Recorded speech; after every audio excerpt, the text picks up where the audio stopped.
Here we are, Matthew. Last RHR. So you said you were going sober. I didn't say that on air, though. Now you're putting me on the spot. Oh, did you? Was it not part of the interview? No, before? it wasn't. It was before, but now you're like making me look like a degenerate. I figured last RHR of the year, I was going to come in with like this nice, beautiful intro for the last rip of the year. And you just come in like, are you an alcoholic? I didn't say that. You insinuated it. Okay, there's an insinuation in that question. With that being said, what are you drinking? I'm gonna make myself a ranch water. Was that mezcal or tequila? Tequila, Casamigos tequila. George Clooney. Shout out! George Clooney on the mind this week. I watched Michael Clayton for the first time this week, and I wound up watching it twice. Incredible movie. Have you seen it? No. But good thriller. Considering you watched it 2 days in a row. It's a big, good movie. I was home last week in Philadelphia for the holidays. Obviously, I was down the shore as well. One of my best friends from growing up happened to be down the shore, living two doors down from me. And after RHR, I had him over for dinner. He's a film buff, and he's the one who actually pushed me into watching it. He was like, you haven't seen Michael Clayton, you have to watch it. And so the wife and I watched it 2 nights ago, and I had to watch it again just to make sure I was consuming all the second time you watched it by yourself? No, my lady was there as well, but she was falling asleep. She's so she watched like 1.5 times. Yes. Incredible. Should I go get mezcal now?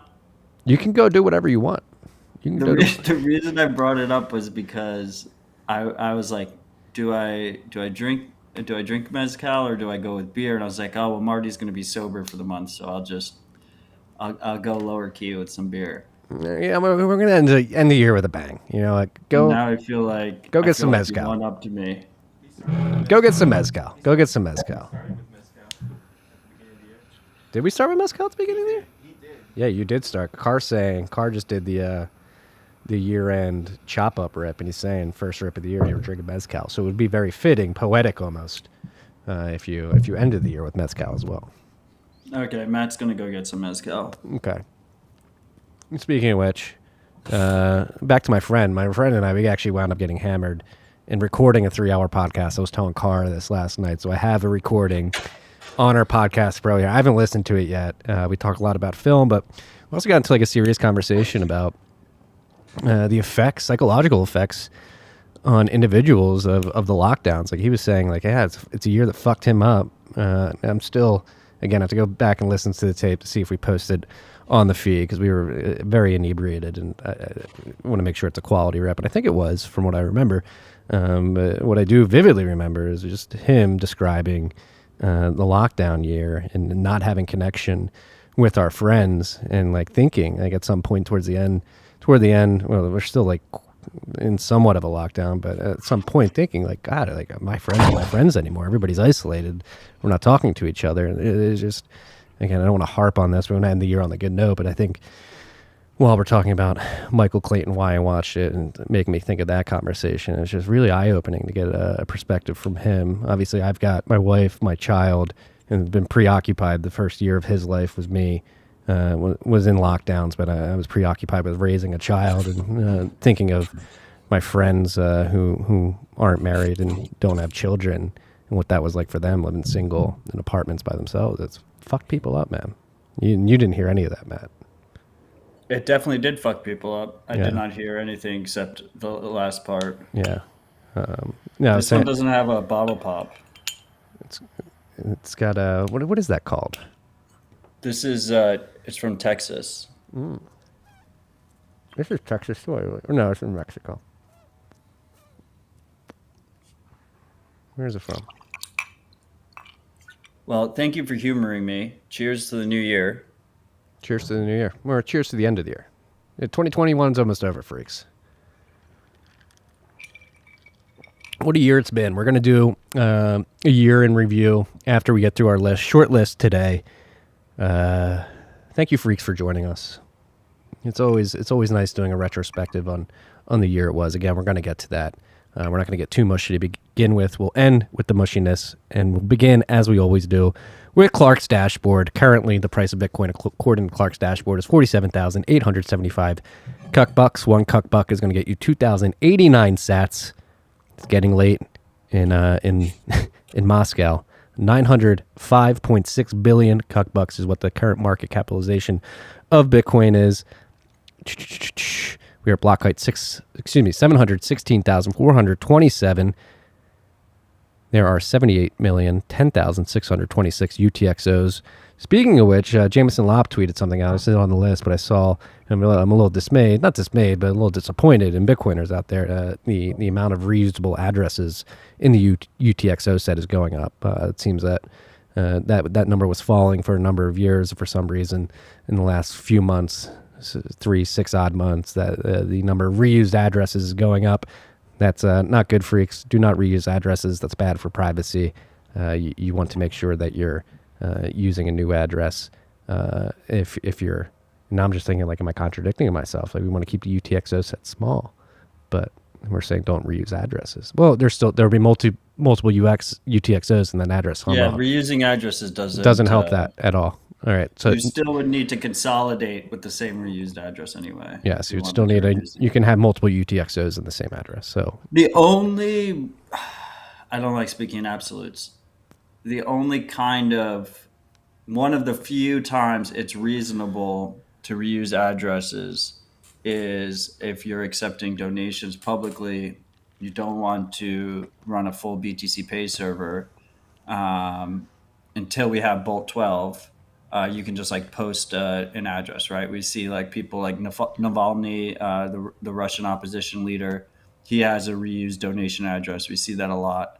Obviously, it'd be nice if we could get to a point where it's practical to just do it on Lightning with a Bolt 12 invoice that's reusable, and you don't have to expose your pub key. You don't have to reuse an address. But until then, kind of makes sense. You can also PGP sign it really easily. Like I was talking to Daniel McKay, the lead maintainer of Graphene, and he didn't like the possibility of a man-in-the-middle attack if he's running a BTC Pay server, but with a fixed reused address, he can just PGP sign it, and everyone knows that that's his address, and there's no man-in-the-middle attack there.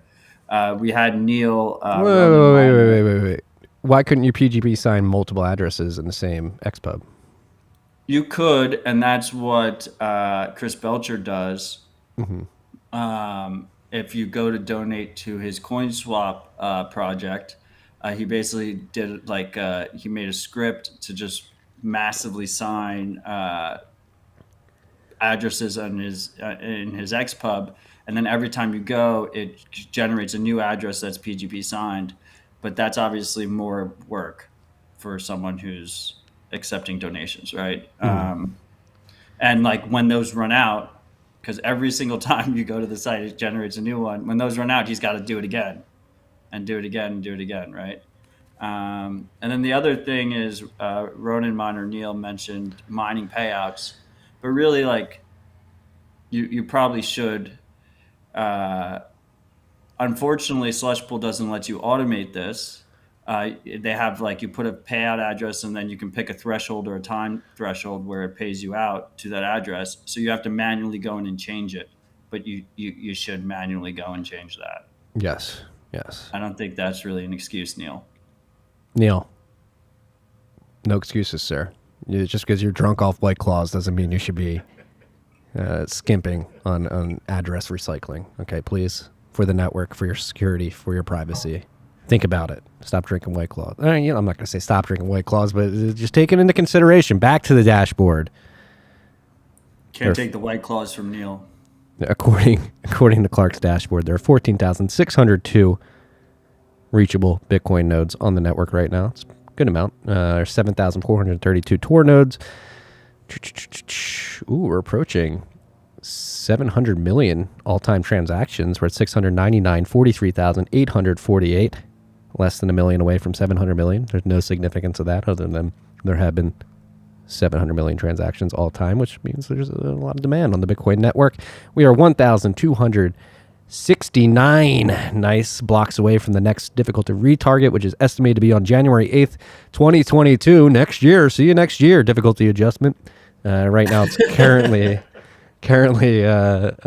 estimated to be a negative 4.2% adjustment, a downward adjustment. That's because blocks are coming in at 10 minutes and 27 seconds on average since the last retarget.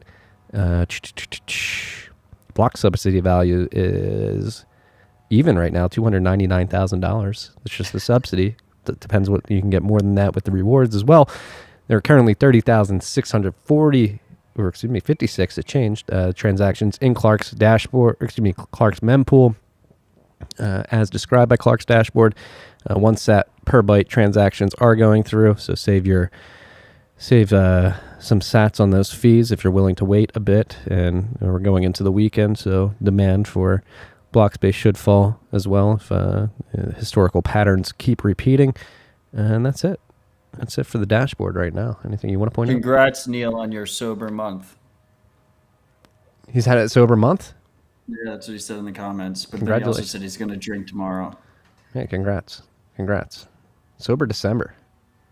Never. Like, Neil, there's like a middle ground, like not 15 White Claws during a dispatch, but also not sober, I feel like. But cheers to you. Cheers to you, Neil. Thank you for coming back. Thank you to live chat for joining us. Thank you to our freaks who are listening on Podcasting 2.0 apps and streaming us sats. It's a beautiful thing to see. Fountain app, which is one of our favorites. Disclaimer, I'm personally invested in Fountain app. They had their year in review top podcasts that were contributed to via Podcasting 2.0. TFTC came in third. Citadel Dispatch fifth. Yes, sir. 3 and 5. Let's fucking go, boys. Let's and girls do it. and ladies. And Matt and I actually had this discussion yesterday, like how viable is Podcasting 2.0 as the main monetization path. So talking business on air again in the future. And just Chad Farrow, who shared his screenshot, he has contributed 80,000 sats to TFTC, and I believe it was like 62,000. It was just like us and Adam Curry. Yeah, but like that's 3 Adam Curry pods and then our 2 pods. Yeah, and it's so that's 80,000, 62,000 respectively one user. So right now that's what sats per dollar is around 2,000. So that's $40 to TFTC, $30 to dispatch. If we have thousands of you, I mean, if you can scale that, it could potentially, if more and more people use Podcasting 2.0, that could be a significant monetization for these shows. So we thank you for everybody participating in the value for value model. And a huge thank you to Fountain. I mean, between Fountain and Breeze, you actually have very user-friendly Podcasting 2.0 apps, right? Which is, I think that's the key. I think people want to support content they enjoy. I think it's a question of reducing the friction as much as possible, and both Fountain and Breeze did a really good job with it. Love to see it. Yeah, I look forward to this next year of development on that front. Yeah. So if you guys want to support the show, if you want us to dump the ads, contributing via the Podcasting 2.0 model helps us do that. But with that being said, with the advertising model, we are going to try and bring you advertisers that we value. And you want to talk about Compass? Yeah, today's the last Compass run. Matt's happy about it. Very happy. I'm happy about it. Business on air. I mean, again, I will stand by my perspective. I think they're having scaling issues. I don't want freaks to get screwed over. It seems that some are with delays for their South Carolina facility. Again, the at-home mining, if you buy a miner, it'll get sent to you. And I think that's one thing we haven't disclosed is Compass wanted us to come on early on, and we said, no, we want to see you develop a track record before we feel comfortable advertising. And so we did feel comfortable. They had established a track record that we were comfortable with to bring them on originally, and now they're having hiccups again. I think it's scaling issues, but until they're solved, we're going to wait to re-up. Well, specifically that South Carolina facility. and then they got rug pulled. And then what was it? It was 6,000 users were displaced as a result, and now they're at less than 700 users to place somewhere, and those 700 users are going to have a free year of hosting. Well, it's not even, they didn't even get rug pulled by the facility. The facility just, again, supply chain issues that many people in the mining industry are experiencing, particularly around like transformers and building out substations, have delayed the build out of that facility, particularly. But yeah, they're working through it. And just the whole idea of like ASIC pre-orders is just like a horrible, like people shouldn't be doing ASIC pre-orders, period. Well, I mean, see, having experience in the mining industry, like I would push back on that. Like they make sense. They're good. They're actually good investments, especially if you get the ASICs and you actually get online, but you're taking that additional risk. You're taking that additional. Like even waiting like 3 weeks for ASICs, fucking is scary shit. Yeah, but and I've had conversations with other miners. There's a lot of conflicting views in the like industrial mining industry as well. Like, what is it good? Like, you pre-order ASICs, there is risk to it, but there's also potential reward too, especially if more hash rate comes on the network, if Bitcoin value goes up. Not even if, excuse me. It's a leverage play. Yeah, so like you could get the ASICs delivered and you pay a discount for them in the past, and then once you finally get them delivered, if you can't plug them in a lot of cases, the value of that ASIC has increased, so you've essentially made a good investment in the hardware. If you can't plug it in, you're going to get your investment back, plus some profit. Ideally, you want to plug it in, though. Stay humble. Don't pre-order ASICs. Well, again, industrial miners, which... see, look, people can do whatever they want. I would never pre-order ASICs, and well, again, it depends on your scale, right? Depends on your scale. There's a nuance. Look, if you're there's nuance to all this. That's what I will say. Marathon like pre-ordered like 10 exahash of ASICs. Yeah, I wonder if that was like an account. I hope they get wrecked. I cannot comment due to the nature of my involvement in the publicly traded mining space. And I would just say, while we're on the topic, mining at home is way easier than you think it is. Consider Citadel Dispatch 31, where we go over the whole getting started with home mining rather than going the hosted mining route. It's incredibly rewarding if you do it. Yes. And we'll say, like, we're doing a little mining operation on the side here. Are we okay talking this business online? We can if you want. Yeah, but like just like in our own thing, like we've experienced delays too with some of the infrastructure that we're building. We had supposed to have stuff delivered mid-November that we're still waiting on. But we knew it was never going to come in November. Yeah, but it's just like, again, like it's not something that is specific to Compass. Like it's an endemic problem to the mining industry. Yeah, but they had like those plans where it was like 6 months and then like you'd get one miner a month or whatever at one point. I think they got rid of those plans. Yeah, it's probably not. That seemed like not a wise, too much forward risk there. A lot of uncertainty. Well, I think what we're trying to get, there's a lot of uncertainty in the mining industry. Yeah. Is that fair? Yeah, I mean, there's a lot of good people at Compass. I mean, Big Kahuna, our boy, just joined them. He left Brains? Yeah, he left Brains. I hope they get their act together. I hope people get their miners online. But I will say, if we're going to talk about a 2021 year in review, my single biggest regret was having them as a sponsor and seeing plebs get fucked.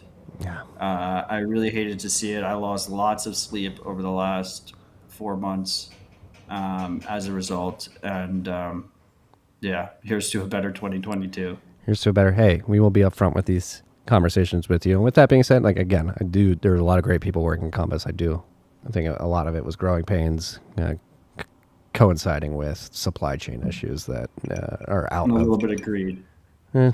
Maybe greed was involved too. We'll see. But freaks, let's get to the list. We don't have to expound upon this too much. And yeah, lessons learned. We try to be upfront here. We try to align with people that we think you guys will like, and that will bring you a lot of value. Now I'm Also, drinking both beer and mezcal. yeah, so it's a weird mix. Your farts. God bless your I wife. know, but it's open. God bless your So wife. like, what am I supposed to do? John Daly had some good hangover advice earlier this week. Golf talk, TFTC golf talk. He had really good advice. Just stick to one alcohol the whole day. You won't get hungover. He said he hasn't. America's favorite alcoholic. He said he hasn't had a hangover in decades because he just. Do you know what a John Daly is? The drink? Yeah, it's an Arnold Palmer with vodka in it. Yeah, I fucking love that. It's one of my favorite golf facts. It's a great drink too. Two different breeds of golfers right there. Yeah, actually speaking of that, speaking of my father-in-law, that was his gift to me for Christmas was Arnold Palmer's, or no, it was Jack Nicklaus's book, his How to Golf book, not Arnold Palmer. My bad. Wow. Yeah, sorry. Sorry, golf freaks, for that offense. Yeah, 6 of one and half a dozen in the other. Nicholas, Arnold Palmer, different generations, blended generations. Speaking of sports talk on TFTC, Patriots QB. Let's go sports ball. Mac Jones gifts Bitcoin to his entire offensive line. I believe he did this Greatest with Patriots QB of all time. He did this with Swan too, right? Swan. Brady is fucking doing NFTs, and Mac Jones is coming in as a real one. This is actually a really interesting story.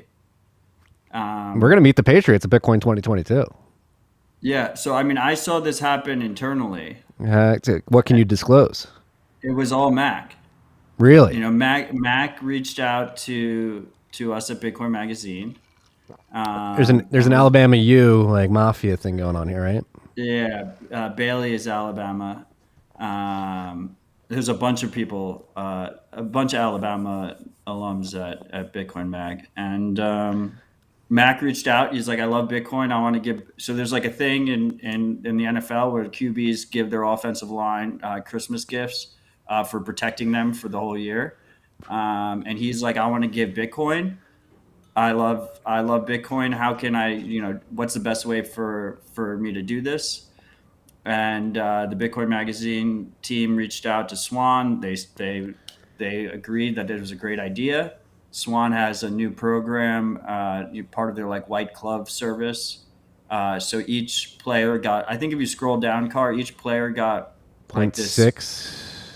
They 6 got million 7.69 million sats, which, by the way, I got into. There was an internal debate. This didn't make sense to me. It didn't break down into one whole Bitcoin. Yeah, it's one Bitcoin divided by 13. Oh, I thought it was 7. No, because it's him plus his 12 offensive linemen. Mm-hmm. And the agreement was that it was a stronger message that it was 1 divided by 13. I was like, who talks about 1/13th Bitcoin? But it's a stronger message that is 1 divided by 13 rather than 7.69 million sats. So Sats the Standard lost this battle.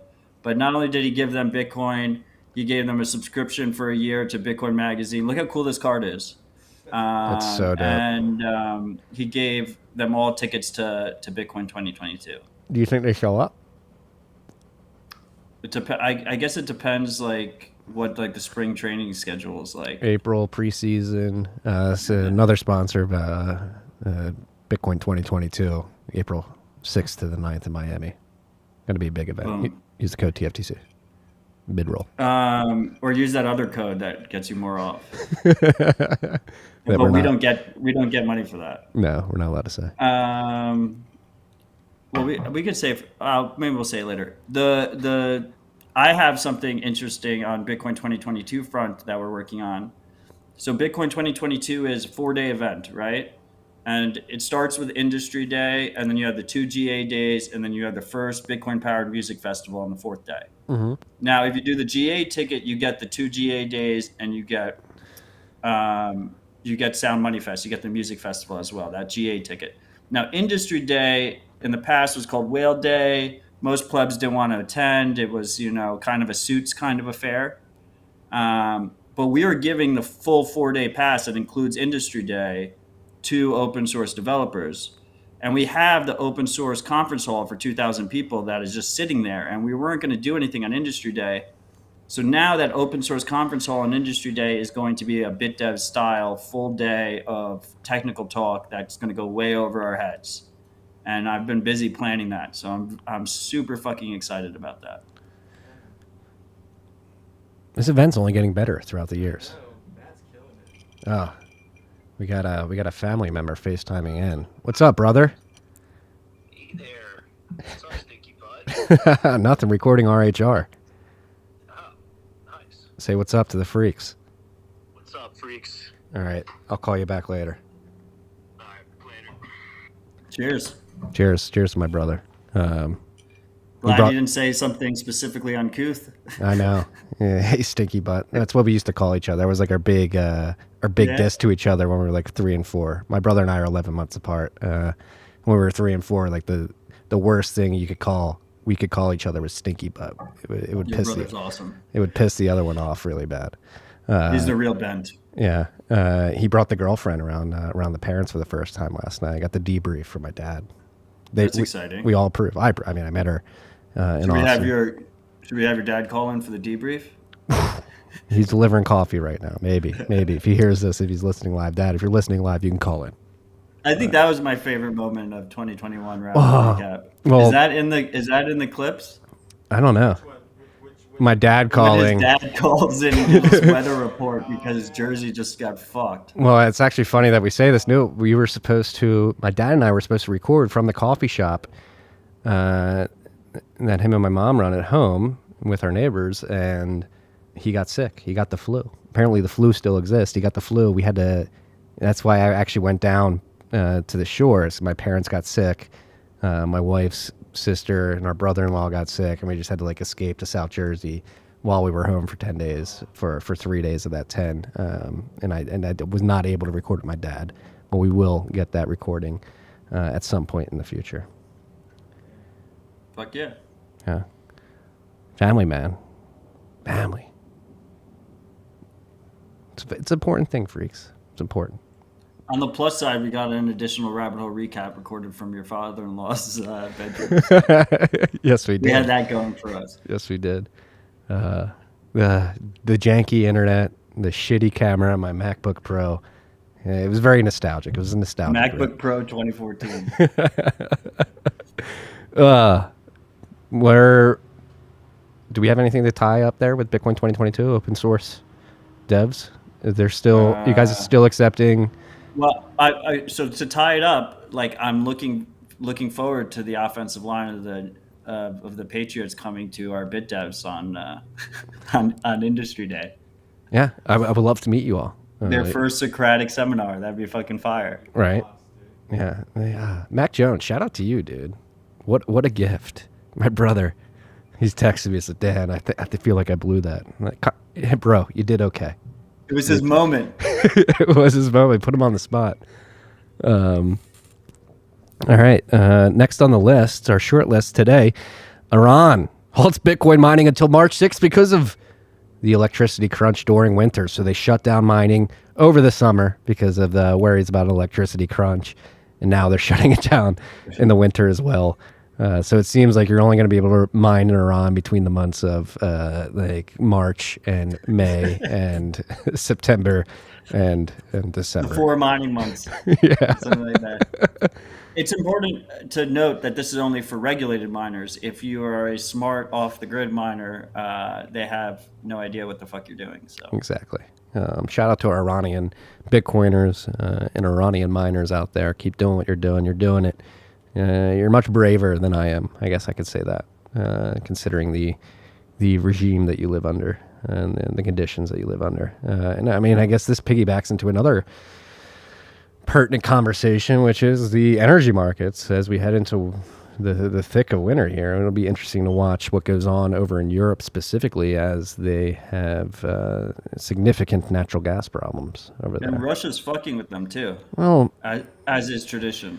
As is tradition, but and again, I'm not like some Russian apologist or anything too. Like they're like Russian Russia's apologist. Russia's basically like, hey, Like you're going to call us like manipulators, and you're not going to invest in your own infrastructure. And then you're going to come hat in hand, like, please give us natural gas. Like they get to flex a little bit. Like this is your Yeah, fault. but I mean, it's a classic Putin strategy, right? Like the pipeline from Russia isn't producing as much as it usually does, like it could significantly. Yeah. And then, but he's not saying like fuck you, Greg. He's like, oh, we have production issues on our side. Like there's nothing we could do about it. We're trying to get production up as quick as possible. Like it's a troll. You know, he's trolling them. Russian strategy. Yeah, he's trolling them. But it's like Europe, UK, America.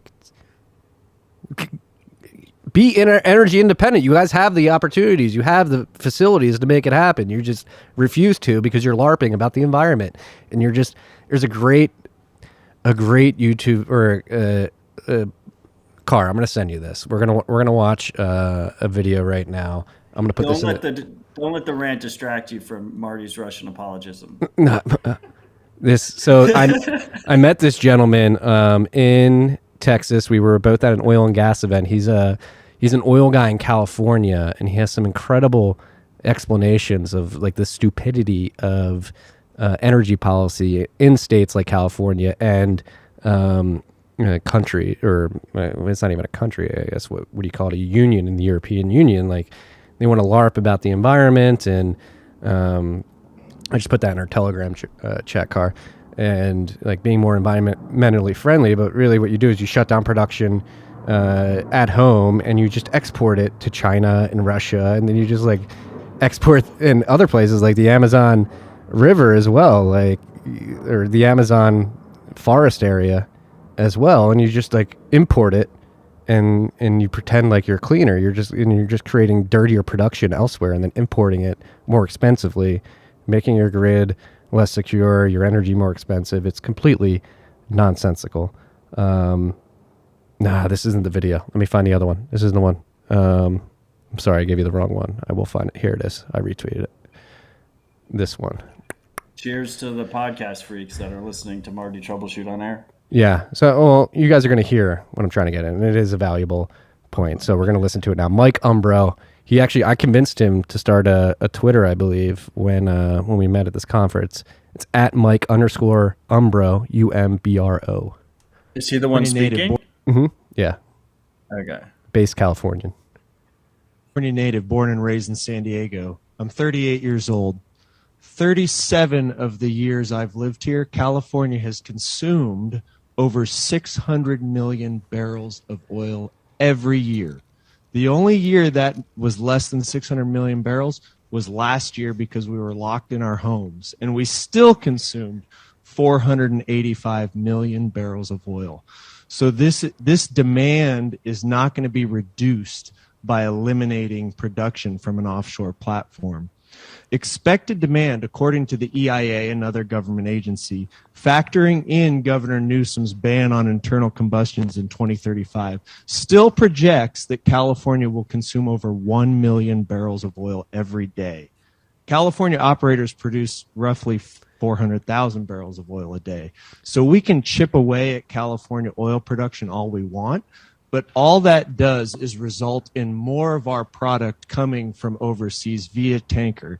And I will note that 7 of the 10 largest oil spills in United States water have been the result of tankers. So if we're going to have a conversation about risk and oil, it's the oil that's floating on our water, not the oil being produced by California operators that produce it in the most stringent regulatory climate in the world, bar none.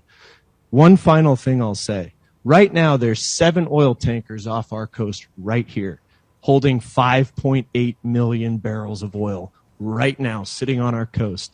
That's over 1.4 million barrels than the offshore platforms produce all year. We produce roughly 4.4 million barrels of oil from our offshore platforms all year. So you have more oil sitting on the water out here because we're pushing our production overseas and we're bringing it back on the dirtiest vessels that you can bring it back on.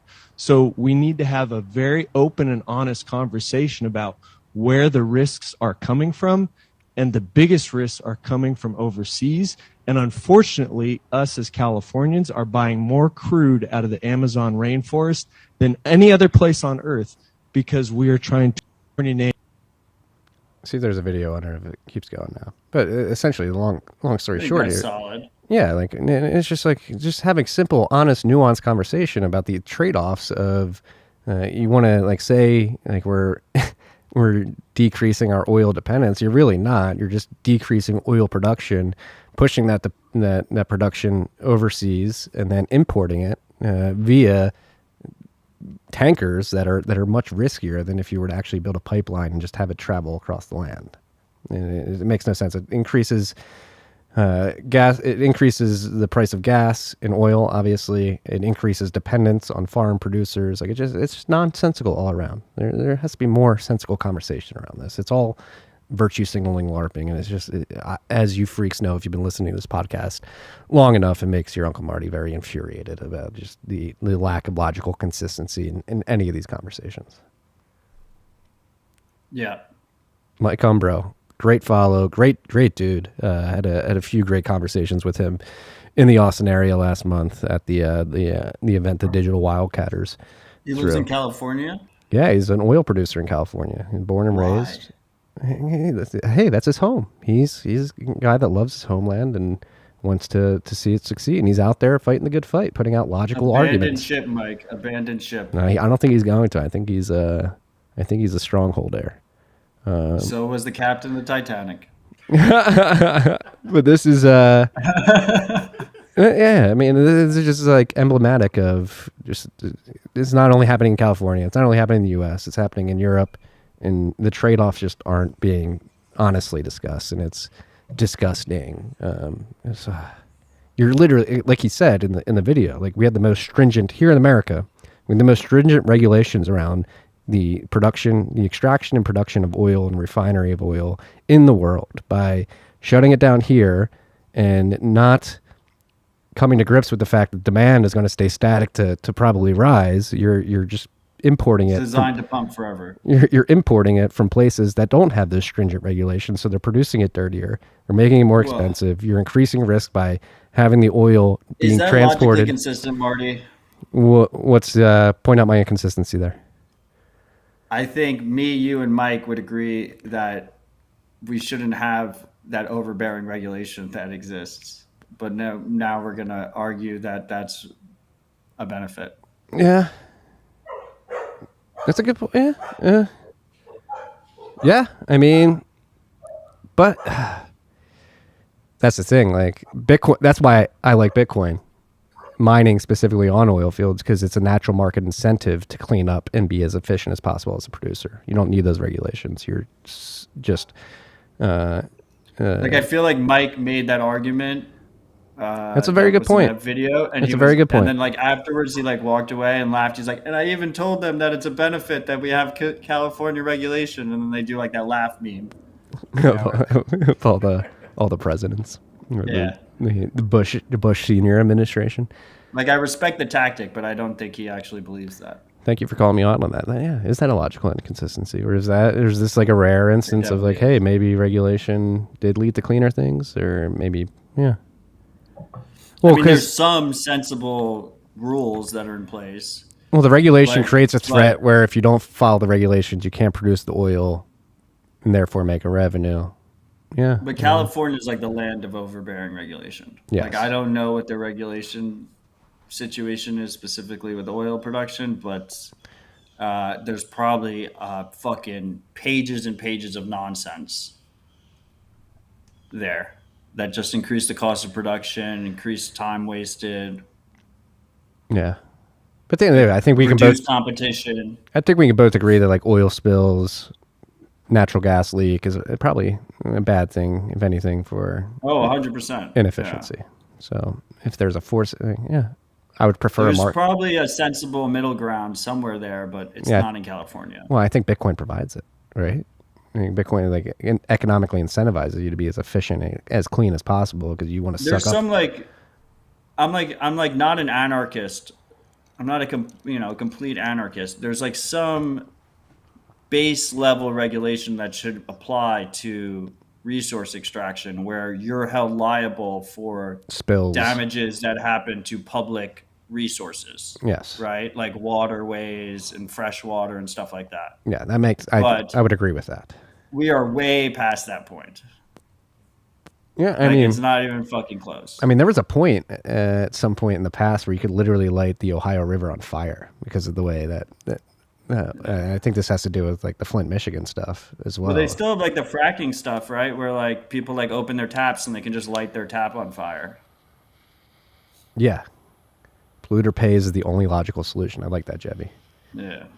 Yeah, polluter pays makes sense. Like if you screw up, you pay the cost of cleanup and retribution to the locality that you fucked up. That It makes gets sense to messy me. when they go bankrupt behind a shell corporation. Yeah. Yeah. Does Bitcoin fix this? Maybe it helps. No, I think Bitcoin doesn't. I think it helps. Bitcoin helps everything.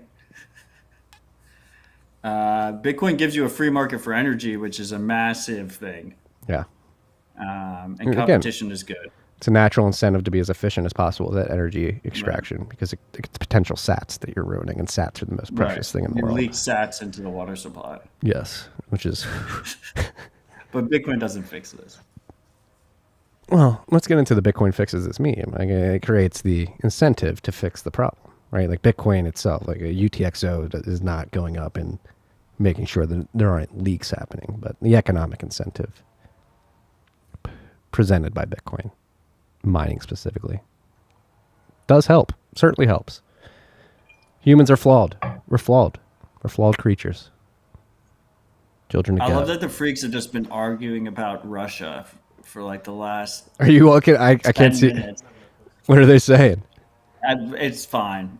They're just having a good time. They're just arguing ever since we brought up Russia. What are they saying? I don't freaks. Don't get your news from CNN.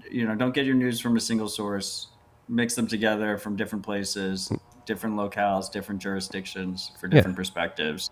Certainly don't trust us. Understand the bias of every single news source, including us, and factor accordingly. I like that advice. Next on the list, moving on from energy. This started with Iran. Should we circle back to Iran? Talk about the mining? I forgot that's where it started. Yeah. So yeah, they're shutting down. I think that argument is what we've been talking about this whole year. It's been a massive theme of Rabbit Hole Recap this year. Political risk. Which is off-grid versus on-grid mining. Yeah. The political risk of on-grid mining is significantly high, I would argue. We'll get into that, though. That's going to be part of the year in review, is the hash rate reduction and subsequent recovery. But first, we'll get to the log4j exploit that was out. It has been patched. It was patched on the 28th. This is the second patch. This is the second patch? Yeah, there's Have you done more research on this since when we first talked? You're like, I don't think this is a big idea. No, I mean, I mostly said I had no idea what the fuck was going on, which I still, to a degree, do not. Except that it's really fucking bad. It's present in a lot of fucking things, a lot of projects, and one of the problems is it's present like 4 layers down, so you have all this like technical debt built on top that's like makes it really hard to patch it. But this is the second release. When we first discussed it, we talked about a denial of service capability, which sucks. It sucks if you can't access the service you want to access because it's down, but it's not like the worst thing in the world. It turns out you can remotely control you can get remote access and control of compromised systems. Yeah, so this patch remote specifically exploits. fixes that. Yeah. This patch specifically fixes that aspect, which is significantly worse than a denial of service. Yes, like somebody can take over your machine and do what they want with it. This all has to do with Java. The technical debt is specific to Java, and people building layers on top of that leaky code base. And so, this is the third. Okay, even worse. Yeah, and here, as Carr has up on the screen right now, if you're watching the live stream or on YouTube or Bitcoin TV, after we record, this is the 5th CVE related to log4j in under a month. It's really bad. Yeah, AWS is chiefly affected, apparently. I mean, some people are saying like this is one of the worst vulnerabilities that we've had exposed, of all time. at least in recent years. I think I read something too that like Cars got something out here. So just real quick, they talked about it at BitDevs in depthly. I don't know if you remember Gentry was talking about Oh, it. I showed up late, so Okay, yeah, well, Gentry talked about it really in that depth. car. So I would say go to your local BitDevs. go to your local. Wait, Car, you have nothing to add besides that? I mean, like Super has been talking about it at Pleb Lab, and What's and your so take? My take is like, listen to the smart guys in the room, right, and go to your local BitDevs, and yeah, from there. Yeah, I'm sure Jay Okay, has had thank a you, lot. Car. Like this is an instance where I am very jealous of not being at New York BitDevs, because New York BitDevs always starts off with exploits that exist in the wild that are tangential to the Bitcoin stack. Which So Jay is helping me with our boy Jay is helping me with the BitDevs style event that we're going to do for Bitcoin 2022, which I'm very excited about. That's who you want giving you the advice. Because I mean, like New York rightfully gets a lot of shit, but I still stand behind that we have and continue to have the best BitDevs in the world. I will not. I will not argue that. I will not argue that. I'll give you a takeaway on this. This is just a perfect example to me about why, as an average Bitcoiner, it is extremely important to keep your savings stash of Bitcoin offline in cold storage, because vulnerabilities like this can be over our head. There's a million different ways an actor can compromise you if you're connected to the internet with a hot wallet. But if you do the basic steps of generating your keys offline, ideally with some source of your own user provided entropy, but even if not, then at least in 99% of situations, an attacker needs to have physical access to your offline copies of those private keys, whether that's in a hardware wallet and protected by a secure element with a PIN code, or if that's on steel, hidden somewhere. Multi-sig obviously adds a whole nother element there because they need physical access to multiple locations. It just really goes to show that simple value of just keeping that secret offline and never connecting it to the internet, so you don't have to expose yourself to potential vulnerabilities down the road. That is sage advice. Cold card is my favorite way to produce a private public key pair, especially with their easy dice entropy model. You add entropy via rolling dice. I like to do 100 rolls at least. Yeah. I love Cold Card, obviously, and the Seed Signer project is one of the real gems of 2021. Open source, off the shelf hardware, $50 to build it, camera, QR code support, screen, boom. Boom. Boom. Shakalaka. Next, we get into software updates, but before we'll go to our lone shout out of the week. Let me refresh here, make sure we haven't any since we started the show. We haven't. So we have one shout out this week. Reminder that it's easy to take ownership of your Bitcoin across time and space, and that's what makes it the best money. It's also the only thing that stops price suppression via the futures market. I'll comment on that later. We all know somebody who still uses a custodial service to hold their sats. On January 3rd, 2021, I suggest we ask them to make the following acknowledgement. I acknowledge that all Bitcoin belong to the holders in their respective private keys. Well, they technically... They do, even if it's custodial. It's just not yours. Semantic here. The acknowledge that all Bitcoin belong to the holders of their respective private keys. The Bitcoin would be held in the public address that your private key can access. That's the semantic argument I make there. And that if I only use a custodial service, I own 0 Bitcoin and will not come crying for help when said service inevitably becomes insolvent, corrupted, or nationalized and disables withdrawals. It is called the pleb acknowledgement, because you acknowledge that you will probably lose every Bitcoin that you entrust to a custodian. If you have a following on social media, it is your duty as a pleb to post it and tag a person who thinks they own Bitcoin but actually does not. Stack on, Uncle Jim. Uncle Jim, thank you for this. Yeah, I mean... Every day is proof of keys. Yeah, you don't have to wait till January 3rd. Like, front run, especially if everybody isn't doing January 3rd. Like, you should start doing it now because fees will go up. You're not going to get that 1 cent per byte fee. But yeah, like, you should just practice moving coins to cold storage as often and as If Proof possible. of Keys was ever successful, like the worst day for you to withdraw your funds would be Proof of Keys Day. Yeah, literally. Like, really, you should celebrate it the day before if you're gonna not. Yes. You know. Yeah. And this is not to say the Proof of Keys Day is a bad thing. I think it's a great symbolic day and a reminder for individuals that they should be securing their own Bitcoin. It's just not your keys, not your coins. Always, freaks. Yeah. Always. Do not Learn wait how to self-custody. Do it slow and steady. You know, withdraw a little bit, play around with it, send it, receive, restore backups, backup, restore, go through the whole process. January 3rd. Every day is a good day to check your backups, including January 3rd. I just think, like, I don't know. Trace, like, had his own perspective. He's obviously a trader.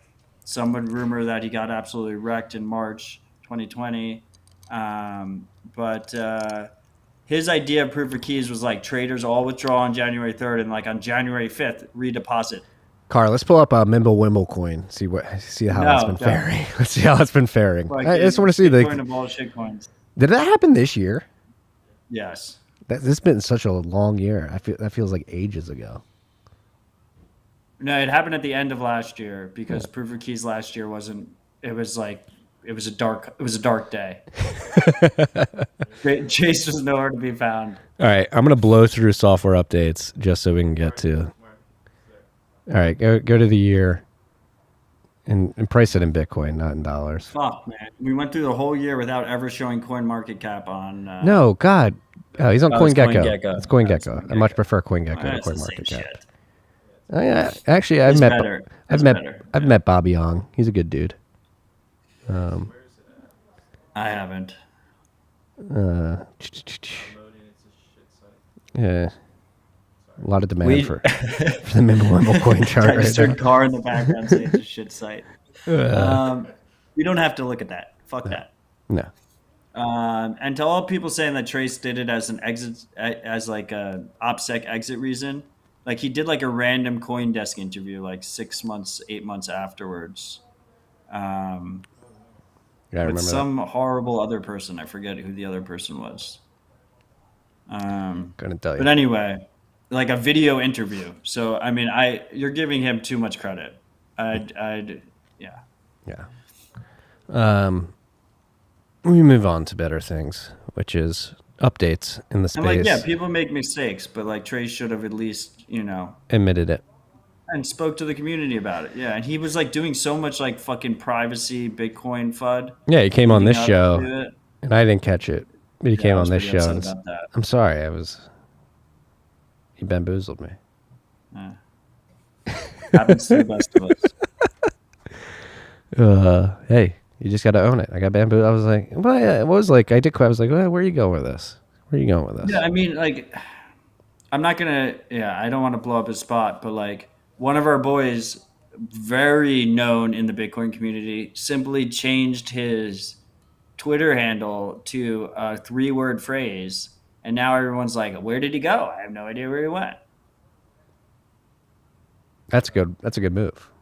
You know what I'm talking about, right? I know exactly what you're talking about. Yeah. Yeah. People are like, I don't know who that person is. Yeah. That's the way to do it. On the software releases, Ride the Lightning had a very major release, version 0.12.0 beta. I think this might have won the bounty. You think so? For HRF? The HRF strike OpenSats bounty? Let's go Suheb. Fuck yeah. I mean, he integrated both 12. I was looking at the wording that we had for the bounty. I mean, like the spirit of it, we were thinking, I think everyone was thinking a mobile wallet. But you do need a full node regardless to really make this work because the receiver needs to be online for both. They have a mobile app at Ride the Lightning, don't they? I mean, you can access it through a mobile website, the mobile web client, right? Like it's a web-based app.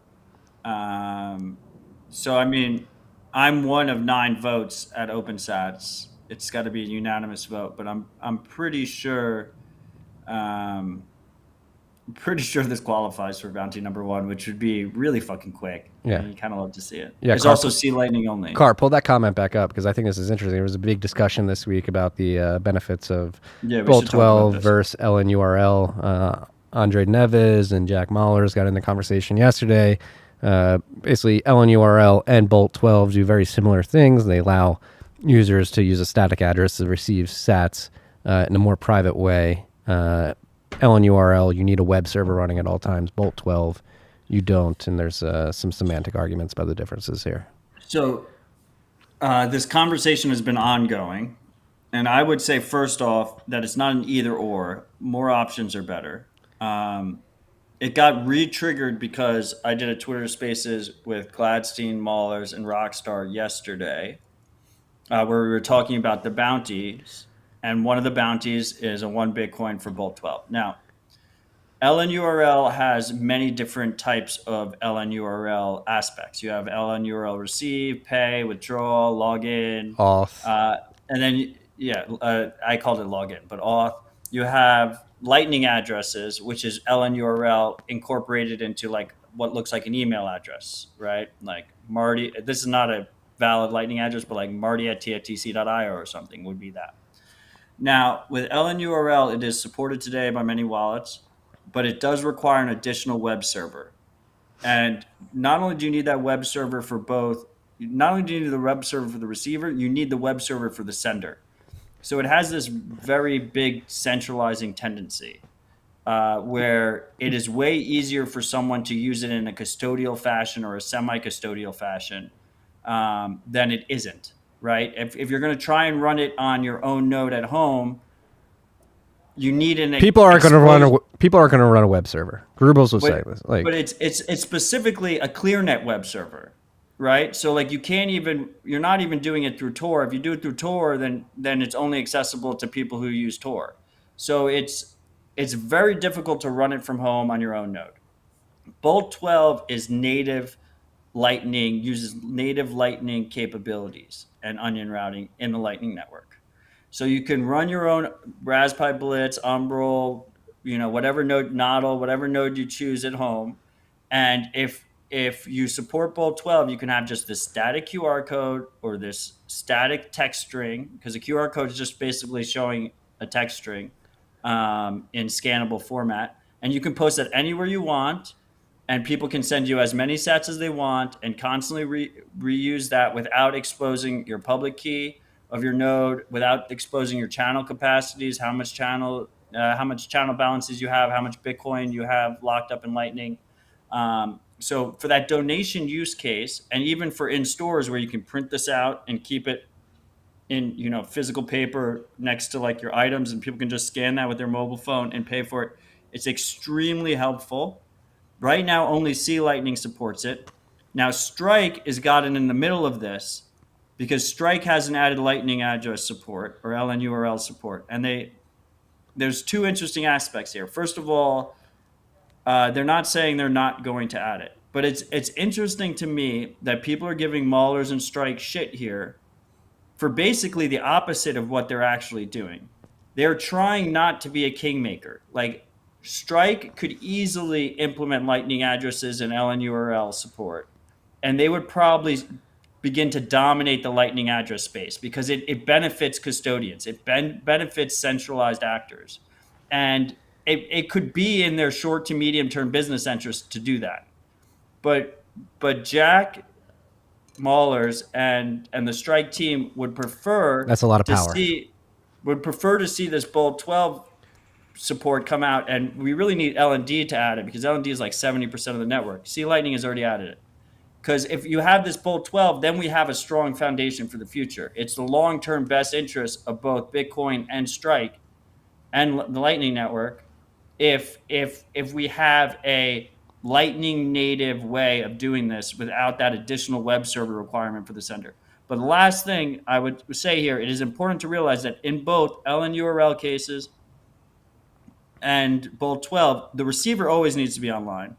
The key difference is the sender is the sender not needing a web server, but also I would say the receiver not needing a web server. Like, why have that additional requirement? Yeah, but with the options put forth at the moment. Have both online or just have one online. It's obvious. The path of least resistance, least friction is just have one online. It's pretty straightforward. Am I wrong? Yeah, and I think like there's room for both. We'll have both, but it'd be really nice if we have both 12. I think it's a massive improvement. And like I said, what does that look like? That looks like a person running a $300 node, $250 to $300 node in their home office, wherever, running a Tor only, and they're able to accept both 12 payments from around the world with a fixed URL, a fixed QR code, fixed text string, which is a completely different requirement than a BTC Pay server or LNURL, where you both of those you need to figure out a way to expose to ClearNet. And it's not easy to fucking do. There's a reason why people aren't running BTC Pay on home nodes. And it's the same reason they're not running LNURL on home nodes. And then if you want a domain, you also obviously need to like go out and KYC yourself basically to get a domain, which is the way most people do it. So if we're talking about people in adversarial environments, we're talking about them trying to receive payments from around the world. It needs to be in a way that they can self-host it at a relatively cheap way, Tor only, and be able to accept payments. And I really hope that L&D merges Bolt 12 support. And if they don't, I'm personally probably going to switch my nodes over to C Lightning. It'll be enough for me to move over. And I just would say that to anyone who is, going after Maulers personally, there's some things you can go after him and strike for logically in terms of like KYC and knowing payment flows and stuff on the Lightning Network.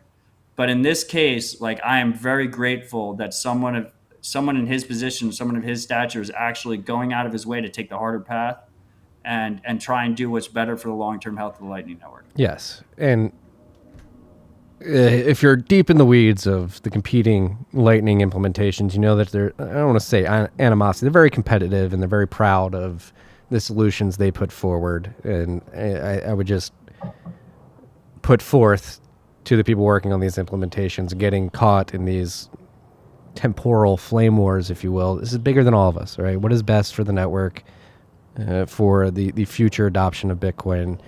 And again, I think Bolt 12, again, just pure like logic. Like, do you want two people running a server or one? What is easier? What is the path of least resistance? It is obvious that it's one.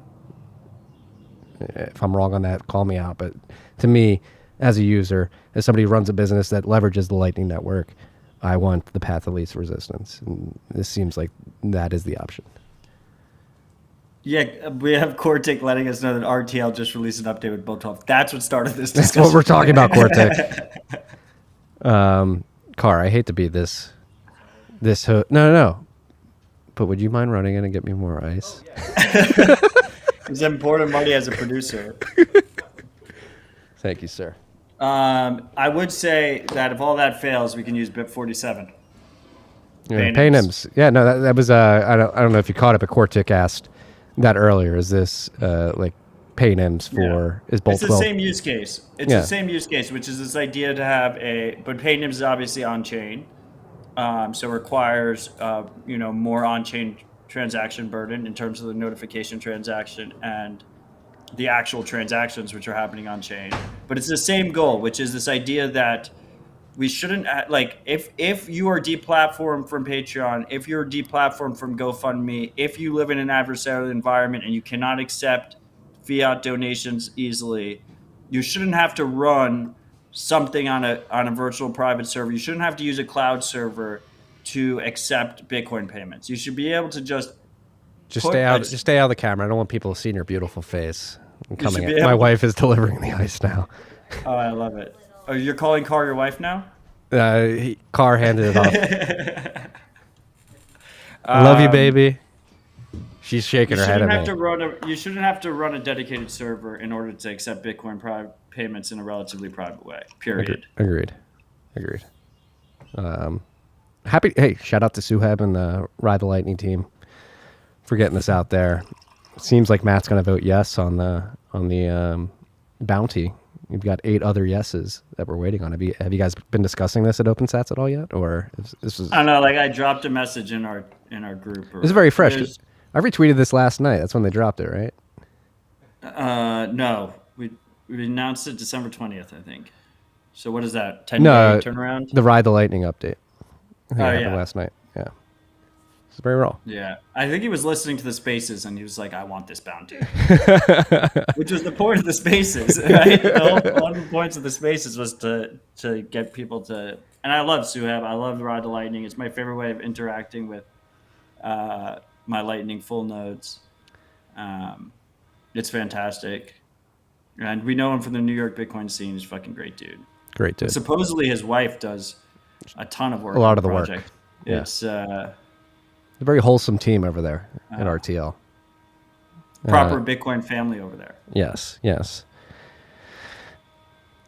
Moving on with the software update, Samurai Wallet version 0.99.98 has been released. Fixes and updates. Opendimes. Did you hear about this Opendime thing? No, I did not. They merged a commit called fuck NVK and they removed Opendime support from Ah. Samurai Wallet. Why? Why? I mean, does the commit not explain it? Why? The Flame Wars, the CoinJoin Flame Wars. Well, this is different. This, I would say, is the open source. War. Yeah. It's different. But don't they both have the same problem? What? Like the licensing stuff? No, I mean, what do you mean? Well, both Wasabi and Samurai are free open source software. They have unrestricted licenses. Okay. They both hate each other for CoinJoin reasons. NVK changed his license after Foundation took his code and raised a bunch of VC money that he wasn't raising to a restrictive license, and they have beef over that licensing change. Is the main beef. So Samurai was the only mobile wallet that I know that had the feature where you could just plug in an Opendime Sweep it to an very Android easily. phone, because iPhones don't allow you to use USB drives. They just fucking suck. So on an Android phone, you could just plug in the Opendime into a little USB-C to USB adapter, and you could have full functionality of the Opendime, load it, set it up, sweep from it, all natively by just plugging it in. Yeah. Now you can still sweep an Opendime from using Samurai, but you have to scan the QR code. So you have to plug it into a computer. You have to stick the thumbtack through the hole, plug it into a computer, and then when you pull up the QR code of the private key, you can scan that with Samurai and you can sweep. Yeah. Now You do that with Green Wallet, Blue Wallet. wait, no, this is a very this hits Petty. me It's close- petty. It's petty. No. This hits me even closer for the Christmas season. So I've been telling the freaks, just put dump.cash in your Opendime gifts so people can redeem their Opendimes, right? And this goes to our Now, YouTube tutorial. There right? was two ways I told people in the tutorial to redeem their Opendimes: Green Wallet and Samurai. Samurai removed the native Opendime support, so you have to do it a different way with sweeping. And Green Wallet pushed a fucking update to change their whole settings flow. So, like the way I showed. Don't even pull it up, you Car, because it doesn't even work anymore. Don't even pull it up. Pull it up. You need a new guide. I need a new guide, and it all happened right before fucking Christmas. Yeah, so it's been a problem. I've had like a bunch of freaks text me, "I'm sorry, freaks. Like I didn't know Green Wallet was gonna push an update to change their sweep flow like right before Christmas." Again. Funds are safe. It looks like the easiest way now on iPhone to sweep an Opendime is with Blue Wallet. I think you press settings, add. Can't check balance. Import Blue. Why can't Blue? Oh yeah, it can't check the balance, but it can sweep. So I'm gonna either make a new guide or twiddle my thumbs until Bitcoin Q&A makes a guide, and then I can just link dump.cash to that guide on Bitcoin Q&A. Why don't we do that? I mean, it's just linking back to the Lightning implementation. Like, this is bigger than all of us. What do you think? Like, is this? We have Bitcoin in the comments saying just use Tails OS with Electrum offline. It's very important that when you're gifting Opendimes to people, that we're Make not it- telling them to use like tails to fucking redeem it. Like that is not like, obviously we can do that. I think it's important that like when people get their first Bitcoin on an Opendime because it's their wedding or something, that they can just easily sweep it on a mobile wallet. Like I think that's a very important functionality. Seamless. And keep in mind, this sweep function is used for Opendimes, as we know, but it's also like if you use a Bitcoin ATM, you have a choice. You can either scan your phone to send it directly to an address, or they'll print out a piece of paper and then you need to sweep on the piece of paper. Hamish, I agree. Like, this, like having fuck MVK and release notes. I love the Samurai team. I love the. It wasn't even the release notes. It was the name of the commit. I love everybody who's involved in this. Like, this is bigger than all of us. But then, like, Steelman, this, like, is there an argument to be made that being this principled is important to get the best outcomes at the end of the day? Look, I mean, or is it petty? Like, what is it in your mind? You know, you're in the middle of a lot of these flame wars too, so yeah, I like both. I respect both of the teams, and I recommend both their products. So it is obviously difficult for me, and I personally, I mean, Marty, like I'm an Android guy, right? So this functionality specifically with the Opendime and Samurai was like my go-to way of funding and using Opendimes and redeeming Opendimes. I would say that Samurai is open source, so if people are really upset with it, they can fork it and just Yeah, you could just revert to a former version, right? Right, but I mean, you really do want upgrades and stuff, right? Yeah. But yeah, you could, right, or not update if you don't want to update. I wouldn't advise that, but you could. I mean, they also released like an awesome Whirlpool update. Yeah, the UX around it is like so much better. Yeah. So I would say probably not revert. You could fork it and put it back in if you wanted to. That's not easy for your layman. Yeah, I mean, look, I'm surprised they didn't do this earlier. They've been fighting for a while, and MVK has not been pulling punches. So yeah, the Samurai team doesn't either. I think Bitcoin made a good. Let them flame. Let them compete. Wallet? Is there any other mobile wallet that supports Opendime natively? No, right? And hopefully another mobile wallet steps in and adds support. But like it's a perfect example where like the argument keeps coming up like Samurai is good for nothing and it's a worthless wallet. So they said fuck NVK and they removed direct support for his product in their wallet. Like you can still scan the QR code. Yeah. So I can see both sides of it. I can too. I do as well. The average user gets fucked though, because you do see like on Twitter and like people are messaging me. They're like, Opendimes aren't working, blah blah blah. Like it's not ideal. Yeah, let's be clear here. Opendimes still work. It's just gonna be harder. Yeah, your funds are good. Yeah. Yeah, I literally just got a text yesterday from a buddy. I sent an Opendime too. He's like, I got it, man. It's a great. Then you recommend Samurai as well. I mean, it is. It's not petty. A lot of ego. Would you have involved. preferred the Putin strategy if they were like, something's broken, we're working on fixing it, or just no. The curtness is much appreciated. Right. I appreciate that. Yeah. What a world we live in. It's like Crypto Clydesdale. Don't worry. As long as they don't, he's saying, glad I pointed people to the TFTC guide. If I can I'm going to try and get a guide up ASAP. So as long as they're not trying to redeem the Bitcoin in this like 2-week period, dump.cash will still link to a good guide. A guide that works. Yeah. Hey, let's be clear. TFTC loves all you guys. You guys are making Bitcoin better. You're making usability better. And you have your differences. It's personal between the individuals involved. And we're just here to update you on what's going on. Mercury Wallet version 0.5.3 has been released. You have like a specific update voice that you switch into. Well, you got to transition somehow. And sometimes inflection helps you do that. Casa Keyfest. This is not an update, but this is a... your boy's participating. This is Own Your Own Keys, Own Your Bitcoin, Own the Future. Casa welcomes you to the second annual Key Fest, a virtual festival celebrating the past, present, and future of personal keys. Join the brightest minds of Bitcoin for conversations and workshops as we unlock a future where everyone owns their wealth, identity, and data. So this is going on January 5th to 7th.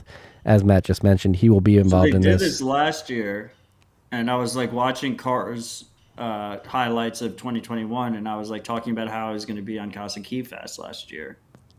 And I'm going to be doing it this year. I'm doing it with Our Lady Janine. Super excited about it. What are you guys talking about specifically? Privacy? Hell yeah. Andrew Yang's involved, Anthony Roning. There's our boy. Shout out to the Casa team. Nick Nauman, Jameson Lopping, crew, providing people with security for their keys. Multi-sig solution. The more, the merrier. So Keyfest, what's the going rate? Go to join event. Is it free? I think it's free, but if you're obviously it's geared towards their users, and there's like if you pay for the really expensive ones, there's like a private session at the beginning. Boss. Whatever they call them, like diamond and platinum and shit. Yeah. So shout out to And it's obviously all virtual. yeah. And then Jameson came out too. He's going to be spreading some money around too towards VC funds in the Bitcoin space. I don't know if we should even talk about that. All right, let's not talk about it. Because it just logically didn't make any sense. He said several funds. They don't even exist. I wouldn't say that. Last but not least on the list, Ronin Dojo Tonto has been released. I have one of these. Oh, hey, I just tried to click on the site, Dojo team. Ronin I know, Dojo they team. know. I told not them secure. their cert expired today. It's not secure, but this device looks Their fuego. SSL cert expired today. Shout out to Zelko, like whoa, and all others working on this. I have a Ronin Dojo inside that I'm running. It is a great But product. this new hardware is fucking fire. Why? What in your mind makes it fire? Just the look, the aesthetics, the power, the I think I have it. storage. There's a picture right there. I don't have to go grab it. It is a single block of steel or aluminum. It's a single block of metal. This site's sexy too. The UX they have too, and they have like command line UX that is better So, than any I've seen. They the obviously have actual- the Onion UI as well, but like even the command line UX is in the terminal is very, very, very sexy. So the box is just the hardware is just really nice. It's fanless because the box is the heat sink because it's metal. And the hardware is just really it's more powerful than a Raspberry Pi. So the metal they're using like has a very high conductive temperature threshold. Correct. So that not having a fan scares me, but if they're using particular metal to make it so, Yeah, no, it's pretty cool. yeah. The hardware just feels really amazing and heavy in your hand. If that means anything. I had a joke there, but I'm not going to say. Or when you're gonna just pick up your node, it feels really good.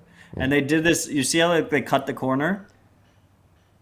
That's like to brag that it's one piece, because you can't do that. You can't do that on. Because they'd be connected. Yeah. They are artists. The car's saying they're artists. Yeah. And every node that ships, that piece was cut with the samurai blade. No, that didn't happen. Yeah. No, I mean, again, Zelko, I believe, is the one working on their UX UI, and he does an incredible job. Shout out to the Ronin Dojo team. Love you guys. Anyway, these are pre-orders ish. They ship at the end of January is the plan. And I'm gonna have Zelko on dispatch on the 18th. Boss. He's a legend. I had the pleasure of meeting him in person at BitBlock, though. And his wife and his kids. Yeah. Yeah. Great Well, no. family. That was it for the list. How long have you been recording, Car? About an hour and 20 minutes? 118. Yeah. So we got a year in review here. And I guess we just open up the comments too, freaks. Let's have a fucking party. What was your favorite moments of 2021 and worst?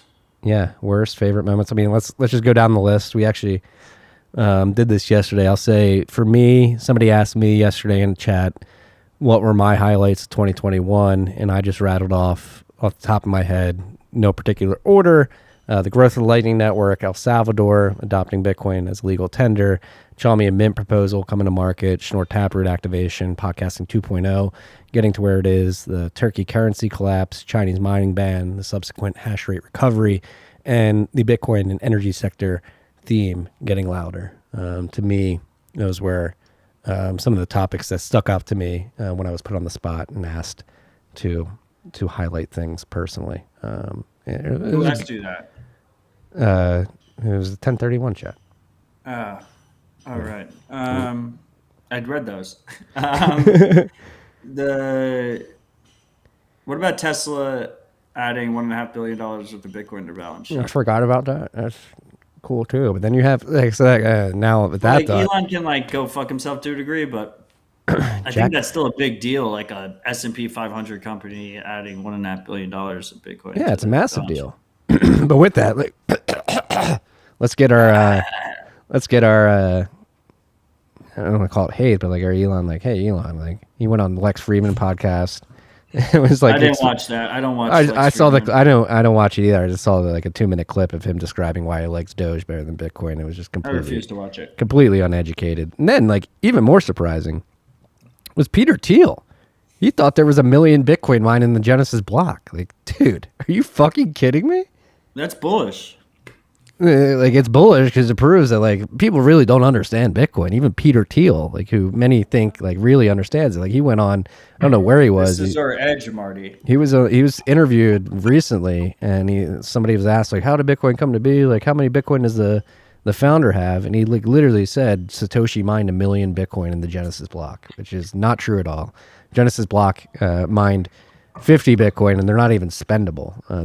There was a symbolic gesture there by Satoshi, yes, I will mine this first block, but I'll make it so I can't spend it to make sure that this launch is as fair as possible, which was shocking to me, honestly. Everybody holds Thiel up, and a lot of it is garnered, or excuse me, it is, what's the word I'm looking for? His reputation is not garnered. What is the word I'm looking for? It is earned the reputation that he has to a certain degree, but the fact that many like to point him oh, Thiel's bullish on Bitcoin, he understands it. He doesn't understand it. He thought Satoshi mined 1 million Bitcoin in the Genesis block. It's whoa, that's a pretty big slip up there. Yeah. Yeah, like I said, Elon can go fuck himself to a degree, but and he definitely thinks his shit doesn't stink. And he's totally, I just discovered Bitcoin, I'm here to fix it kind of vibe going on. But still, $1.5 billion worth of Bitcoin Pull up that meme. on an S&P 500 company was a big deal. I would say the biggest deal is obviously, I don't know if anyone even argues it, is the El Salvador legal tender, and Mahler's on stage announcing it. Yeah, that was massive. And it's that and the Chinese mining ban going from 50% hash rate back up. Boom. Yeah. That's 2021 in a nutshell. Yeah. Lightning Network growth too on the down low. So that's underscored. I wouldn't even add that, dude. It's half engagement tweet bullshit. Those fucking that lightning capacity stat. It's such a bullshit stat. You even said it yourself on Twitter today. Yesterday, I wrote about it yesterday. Were you you don't have to lock up that much? Yeah, you get multiples on UTXO, which people it's just such don't a understand. Stat. Yeah, it's the increasing thing is such a gameable stat. I fucking did it with our node.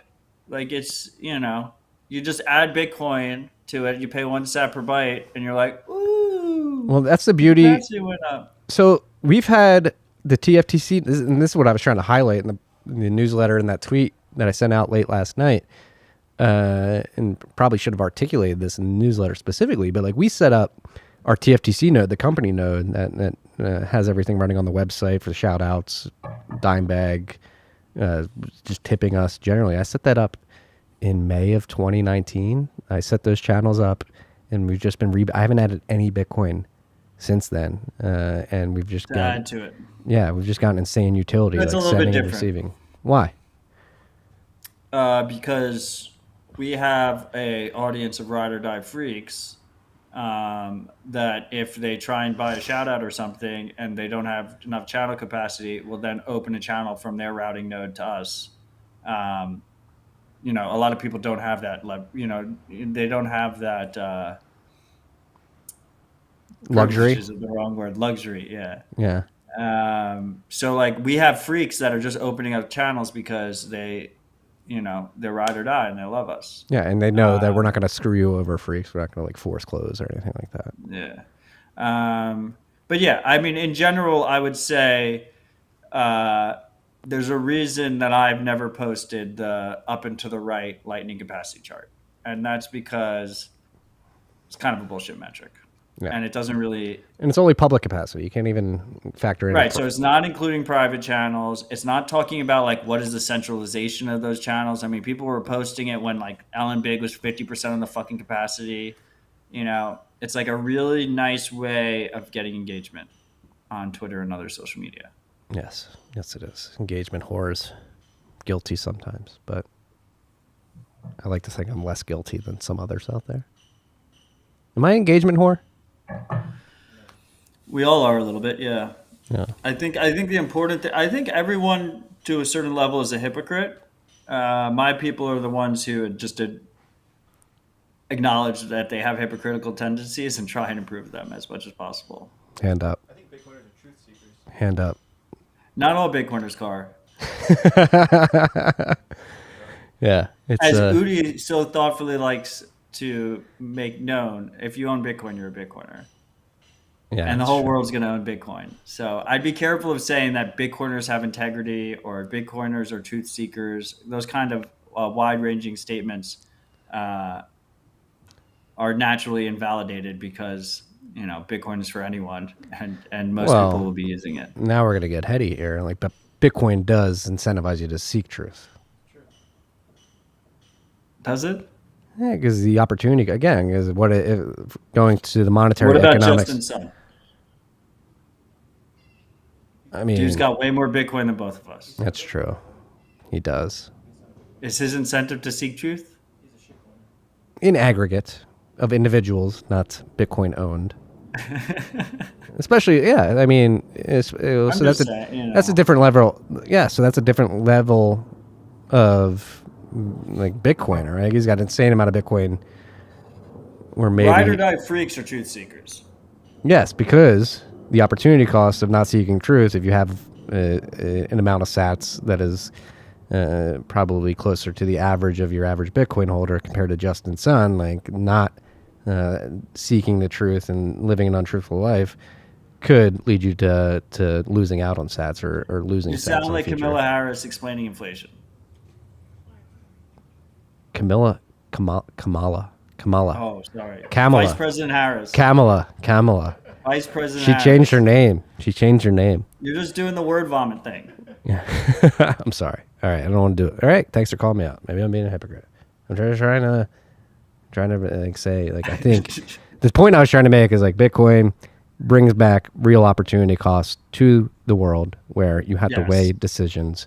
And if you're allocating capital, you have to seek out the truth because there are higher consequences to misallocating capital. I think That's the point I The was seek trying to out the truth part is the contention here, because like I think one of the coolest parts about this space, the coolest parts of the Bitcoin industry, is that you have true skin in the game. And when I talked about the Bitcoin industry, I mean all the tokens and every other bullshit that's all attached to it, right? You have true skin in the game. You can debate and argue on Twitter all day long with Bcashers and shitcoiners. At the end of the day, you know, the winners will be independent and you know, financially well off, and the losers will get wrecked, right? Yes. Yeah, that's exactly what I was trying to get to. The main issue there is some people's thesis, correctfully so, but ethically not great, is that you can trick retail and a greater fool to stack more Bitcoin. Now, right? So like the seeking the truth aspect is where it's a little bit dicey, right? But the skin in the game is 100%. Yeah. I think that's a more accurate description of what I was trying to get at there. Thank you for knowing what I intended to say and saying it better than I ever could, Matt. I mean, I wouldn't say that. I mean, it's just, I'm like trying to think, like, right, like it's because like the coolest part is the skin of the game, but like I don't think shitcoin promoters break that theory, right? It's just that they've correctly diagnosed that They can scamming accumulate more people Bitcoin. and misleading people about trade-offs and stuff can get them more Bitcoin. This is true. Speaking of the scammers, another year passes and Ethereum has not transitioned to proof of stake. 2022, it's going to happen. I don't even know why do people even use Ethereum anymore if they could just use like other proof of stake chains that already exist? Network effects, bro. Network effects. Developer network effects, dude. I mean, but like half those chains like completely copied the Ethereum like EVM or whatever, so you can just port those dApps over. Yeah, I don't know. I'm not working on that stuff, so I can't speak to that personally.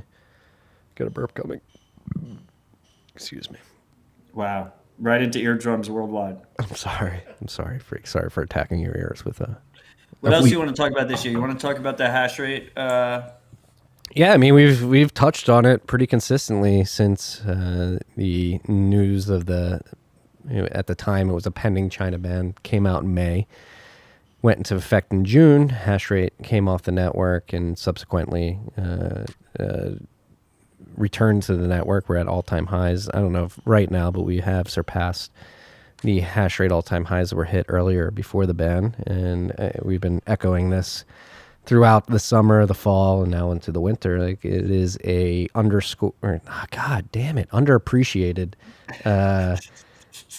stress test that I don't think The many exact opposite of underscore. yeah, it's an underappreciated stress test that people will recognize in retrospect, but aren't recognizing Not priced in. As it's going on. Like it The proves that, magnitude of Segwit 2x and Bcash nonsense almost. yes, the Bitcoin works, the difficulty adjustment works, what Satoshi designed works, and the loose economic incentives on the social layer of Bitcoin work. Like if you have those miners unplugged, your incentive is to find energy and plug them in so that you are able to produce sats as quickly as possible.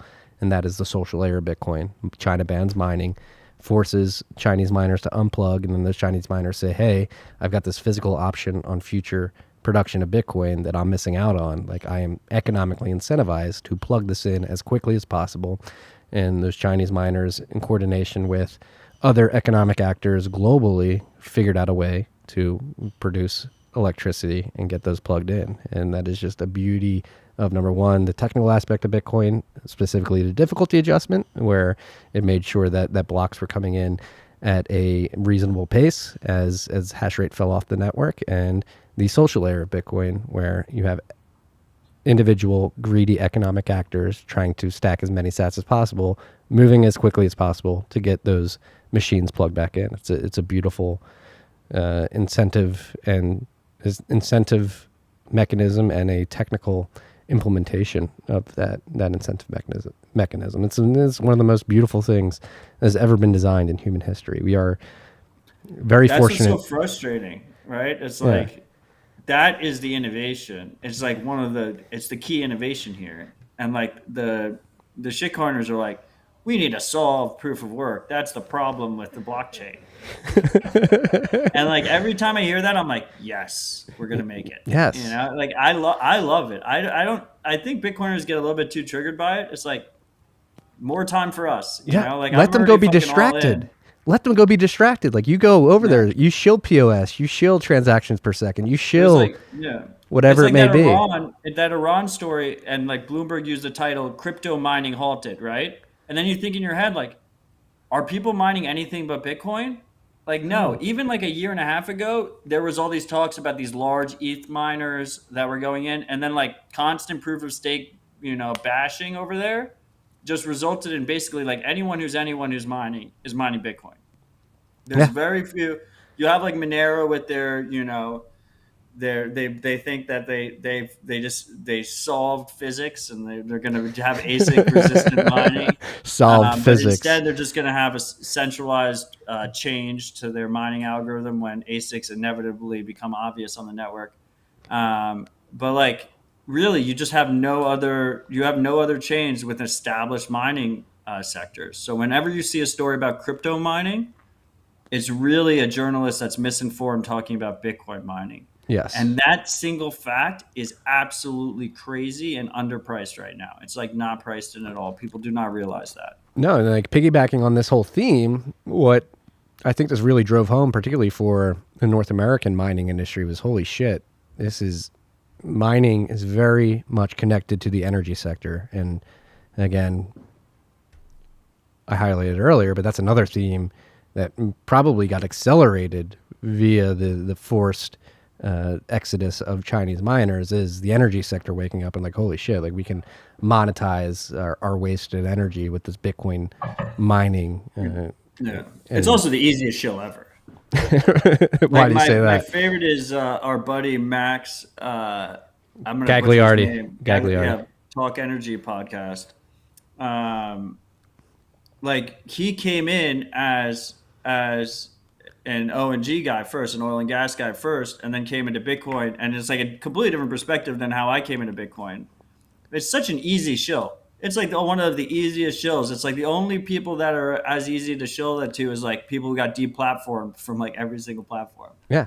And to like dissidents. And to speak to Max's perspective specifically, Max is a good friend of mine. We talk quite often. He was in the midstream business in oil and gas. So you have upstream where you extract the oil and gas and you try to get it to market, and you have midstream, which refines the oil and gas and then sends it downstream to market, where you have your utilities that are serving electricity. But that midstream historically has been very competitive, and the profit margins are driven down to a point where it's like not extremely profitable. And Bitcoin presents again another consumer of that energy at midstream that gives them some leverage. It helps them better monetize those energy assets and creates just like another consumer of that energy. And so Max, being in midstream, just saw it immediately after like a few conversations with myself and a few others who were at Great American Mining at the time, talking about this. And he was like, holy shit, this completely flips my business model on its head, and therefore I'm going to try to be a trailblazer in this. And so shout out to you, Max. Cheers, Max. Happy New Year. Happy New Year. Just subscribe to his podcast, Talk Energy. Talk.energy is the website if you want to go check that out. Who knows, maybe. Neil made a great point. What was that? Like, we started this year and home mining was still the same bullshit, where people were saying, like, every time you talked about mining at home, people were saying, like, oh, you're better off just going and KYCing yourself and buying on an exchange. And it has really just blossomed and developed into this whole little sub-niche ecosystem where we have great guides from people like Econo Alchemist and Diverter. And we have things like the black box, coming out of upstream data dedicated directly to home miners. Like it is absolutely beautiful to watch this whole, that whole aspect of mining kind of really like hit, center stage this year. Yeah. And there's a bunch of plebs getting into it. We've been getting more heavily into it ourselves, and it's fun to watch once you get into it. You have a couple miners plugged in, pointing them at whatever pool. I point mine at Slush Pool. You see the notifications coming in. You're just like passively DCAing into Bitcoin. You're literally stacking every second. Yeah, it's with a no beautiful, KYC. Yeah, it's a beautiful thing. And yeah, go get trashed at the bar while you just stack. Well, that's very high time preference, It's like a mix. It's like medium time preference because you got the miners. You're stacking in the background, and then the drinking is the high time preference. So they average themselves out. Yeah, and then I had another theme in my mind. And 2021 was, I mean, the price alone has gone up around 95, almost 100%. Everybody's like, "Oh, we're in a bear market." Like, what was the price? Pull up the 1 year chart on Bitbo. Car. Yeah, Bitbo. Bitbo's the best. Yeah. Because you can just press 1 year. They can. It's a hilarious chart. I mean, it's like fucking. It's not like a very appealing chart. I mean, it's nice because it's up, but it just fucking goes up and down and up. Yeah, so we're up. So where were we a year ago? Like We're 20. we're up 63% on the year. We were like at 63.6%. 27 or something. 28,972. Yeah. This date last year. So it's been a great return in terms of purchasing power measured against the U.S. dollar. And then pull up the hash rate chart. Marty, you think Marathon's going to get their 10 exahash of hash online? Mr. Pro pre-orders? No comment. Well, This is my favorite part. Well, of the here's the year, so let's nuance. make Here's predictions. the nuance of it. Like you said, Mr. Pro pre-orders, but it's not contingent on the pre-order. It's contingent on their ability to find the electricity to It's plug both, right? plug those pre-orders into. I mean, It's both. I mean, there's massive supply chain issues. yeah.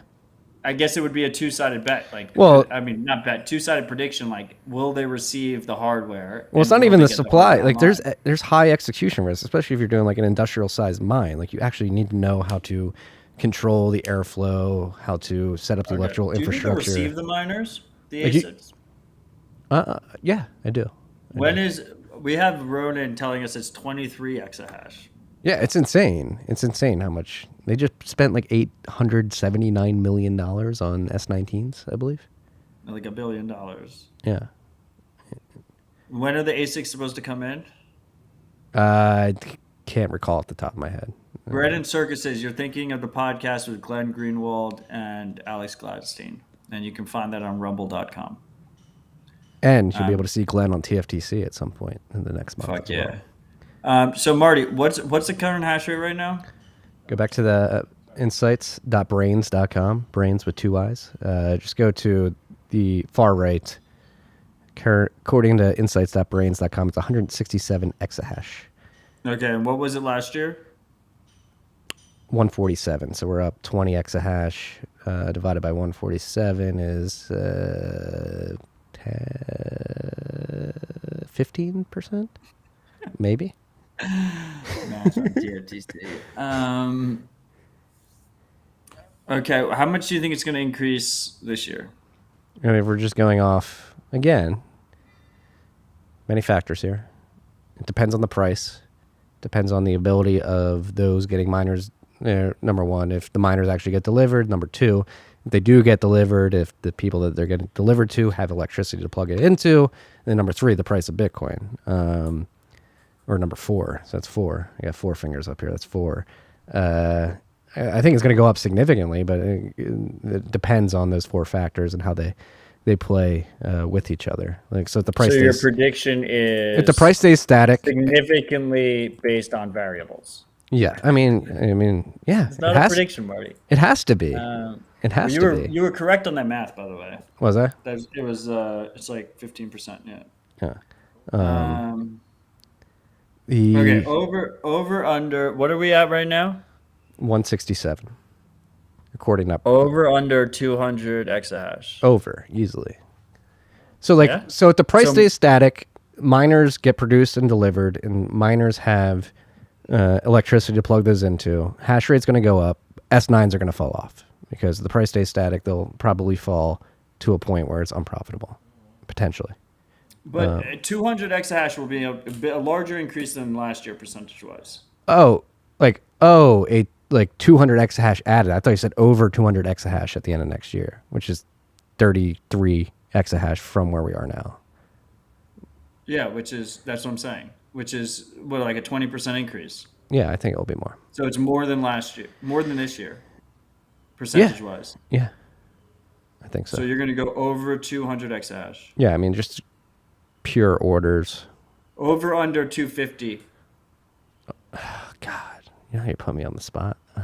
It's the best part. It's I know. literally the best part of the new year. Push. So you think that's the line, the 250? You like the 250 line? Yeah. Neil, over under 250 exahash. Okay, we can continue. He's going to answer in the comments. Curious. I would say push to 250. Neil goes under. Under. Yeah. How far under? I think Neil? it's definitely under 250. Neil said less than 100 exahash will be added. So So that's 250. 260. That would be 250 is 260. under that. 267. 250 is about. I'd be very 10% very under that. surprised if we would like. Well, if these like S- 250 would be like an 80% increase or something, right? If the price goes up and S19 XPs deliver on the That would be terahash like and a the 60% efficiency, increase. and they What? actually get delivered, like that's going to be pretty massive in Q2, Q3 or Q3, Q4 next year. This is like my whole point of this exercise is like pre-orders are bullshit. I don't know, dude. Like if you like Austin Storms had a good tweet thread yesterday. Like if the price stays static and the S19 XPs deliver on their efficiency and their terahash per second delivered, Yeah, what Neil said. I mean they have like they're only But Marty, like how many bents have gone out about supply chain issues and how we're fucked on the supply chain? But like Bitcoin mining is like Bitcoiners are like everything is going to be fucked with the supply chain and it's only going to get worse from here except for ASIC deliveries. Those are magically all going to complete. Well, you have to rent the space on the floor before you have to put the money up. So if you put the money up, you're going to get the space on the floor. Is the way I understand it.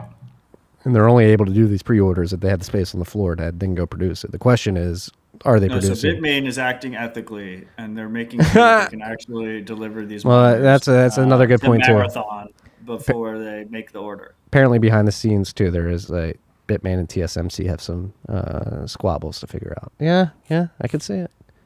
Who knows? Who knows? We don't know. That's the beauty of it.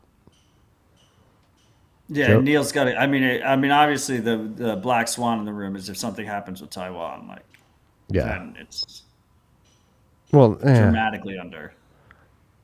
yeah, and then you see, but that's why that's another theme of 2021 that was actually very bullish to see is that you have Samsung, TSMC, probably noticing number one the supply chain constraints. Number two, specifically for TSMC, the looming threat of China taking over Taiwan, diversifying their operations outside of Southeast Asia. So hopefully, I mean, Samsung announced they're going to be building their foundry in Taylor, Texas. Hopefully it'll be live by 2024, 2025. TSMC's got their Arizona foundry being spun up. And so that long term, this is in 2022, but long term, that should help the ASIC supply chain crunch. And these things are being worked on. Yeah, who knows? Who knows? Look, I'm going to operate under the assumption that every single supply chain that we interact with, including Bitcoin mining hardware, is going to be significantly affected going forward and is going to get worse. And if that's not the case, then awesome. You know, but like Marty's complaining about like his like furniture getting delivered, and like I just feel like prepare for the worst, expect or be. I feel be like 20 pleasantly surprised exahash by of the best. fucking brand new Bitmain miners that don't exist yet is going to be even more delayed than furniture. This is why I'm a micro BT maximalist. I argue create a better product, number one, and number two, have less political risk due to the fact that their foundry is in South Korea and not Taiwan. Yeah. But they're all Chinese, right? I believe MicroBT is re-domiciling outside of China. Like, where's his family located? I don't know, and even if I did, I would probably not mention it. Well, let me put it this way. We might not know where his family's located, but the Chinese government does. Yeah. And I shouldn't be laughing about that, but it's important to laugh about this. I mean, and there is rumors. I mean, I feel comfortable saying this because Chad from who's the CEO of Windstone, which is Riot's largest facility, hinted at the Houston meetup in November that there are apparently, and we've heard this throughout the last decade and change in Bitcoin, the ASIC producers on U.S. soil that are looking to bring ASICs to market. Whether or not that comes to fruition is like Foundation Devices' previous company that was fucking horrible. Obelisk. But if you go listen to the episode with Zach, he described the problems that happened there, and that was just casually forked the algorithm. Yeah. bricked a bunch of What fucking was Bitmain miners. what was the coin that they were? It was Sia. So Sia. fucked up. Yeah. Look up freaks. Go look up the fork drama with Sia and Obelisk and the Sia team. Like they made ASICs that were fucking shit and they were late.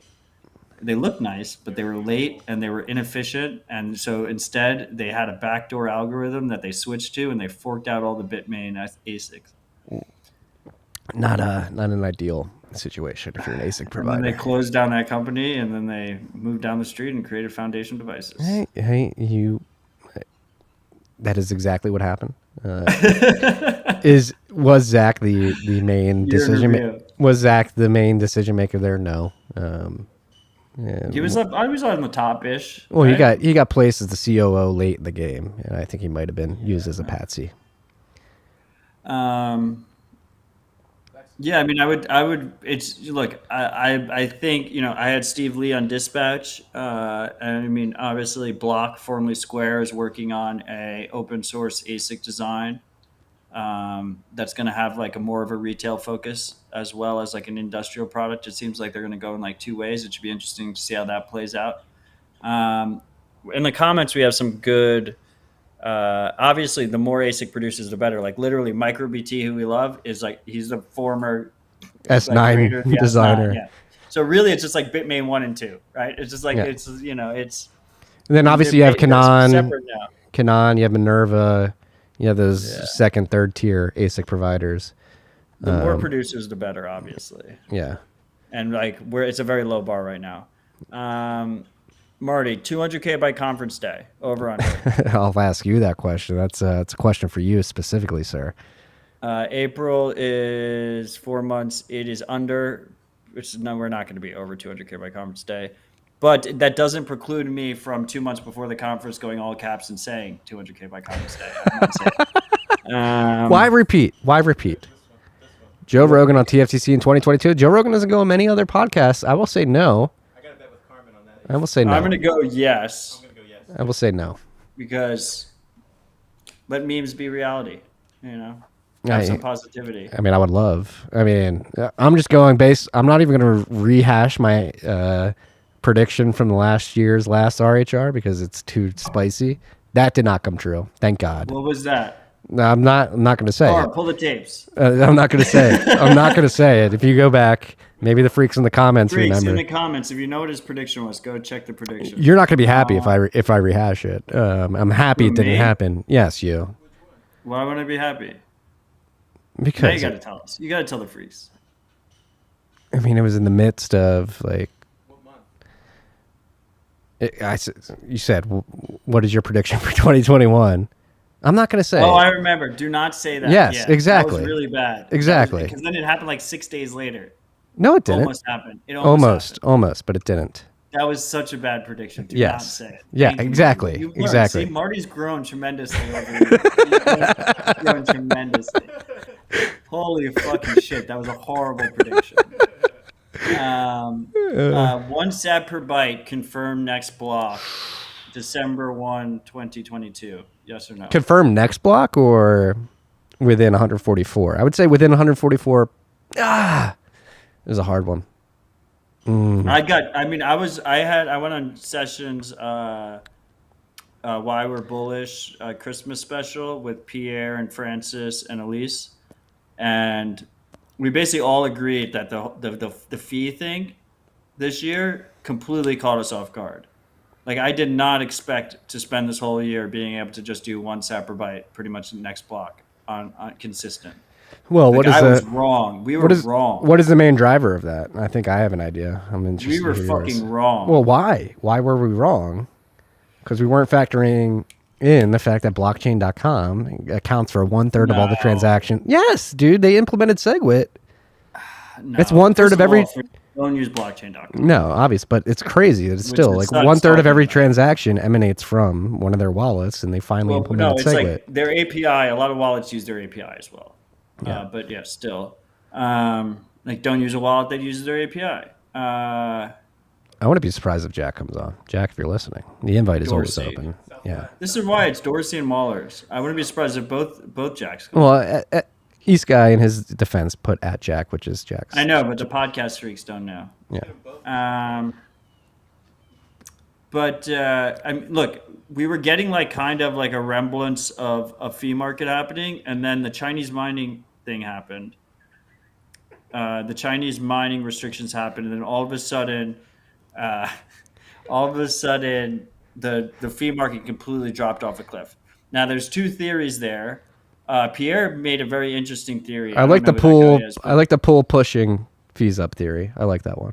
Yeah, so my theory has always been that the miners were playing games and trying to like simulate a fee market to get paid more, because if they mine their own transactions, they don't have to pay the fee regardless of how high the fee is.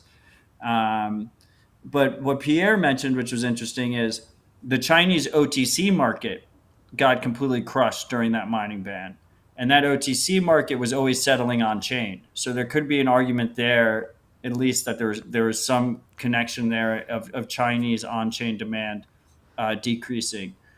This also reminds me of one of my favorite moments of 2021 was when Wang Chun took a F2 pool 9,000 Bitcoin UTXO from Donated a legacy one. address, donated to Luke Dash Jr.'s legacy address. One of the guys who championed SegWit but sent it to his legacy address, paid zero fee because he mined it with his own pool. Just like fucking A G move. yeah, fucking unreal. That was great. It's Luke Dasher. Pair of jacks It's on Luke Dash THC. Jr. No, it's Luke Dasher. It's literally spelled Luke. That's how it's Jr. spelled, but it's pronounced Luke Dasher. Look, I don't play by nobody's rules. You don't play by nobody's rules. It's very New York of you. What else? I switch it back and forth. Luke Dasher makes no sense though, so I'm right now. I'm gonna just hold the line on this. Okay, all right. You hold the line. NYDIG, NYDIG. We should go back and just pull clips of just us pronouncing things differently. Another smaller theme, but one that I'm very happy to see: the growth of Bitcoin meetups, particularly BitDevs meetups around the country. Massive, Yeah, it's been beautiful to see. It's been very big. Yeah. What do you think about putting Sailor on? I think we put. Hey, do I not get any credit for putting Sailor on the spot too? He called me paranoid. Well, he said about key custody, but yeah, you put him on the spot about the mining council that disappeared. It's still around. I know, but they got scared and walked. They're hiding a little bit. Yeah. Does Sailor self custody in 2022? No. Yeah, it's hard. It's hard for. Definitely not MicroStrategy. I mean, I'm Square not gonna- Square self custodies.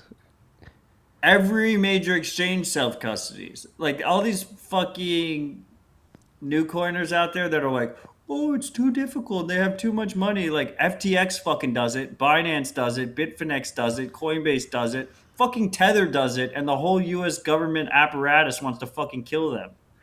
They're It's all possible. doing it. It's very possible.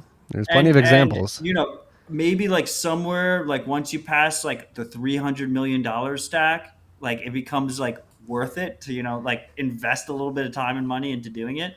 But if they want to get wrecked, they can get wrecked. I don't fucking care. It's just going to be frustrating if the first country and the first company to adopt a Bitcoin standard both end up getting fucked over by third-party risk. Like I just don't feel like explaining the nuances of that situation. But if they want to, so be it. Hey, it's your Bitcoin. I'm done on that point. Well, it's not your Bitcoin yet. It's your exposure to Bitcoin. Yeah, BitMEX has always done it. The fall of BitMEX, that happened this year too. Yeah, that was rough. It was rough. Shout out to BitMEX. Shout out to Arthur. No, it didn't happen this year. It happened September of last year. Oh yeah, that's true. It feels like it was this year. Hottest prediction for 2022. Yeah, this is when Marty got in trouble last time. Oh, I'm not gonna get that hot. I'm not gonna get that hot. I'm gonna be optimistic this year. I'm moving into an optimistic. Like 6 days before the fucking thing happened. Dude. It's so bad.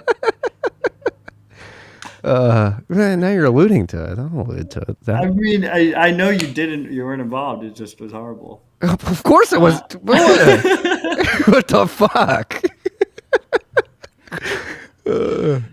Just dodged a bullet on that one. That's all. Yeah, I did. We did. You're in this with me. You're in the trenches here. The Unfortunately. hottest prediction of 2022.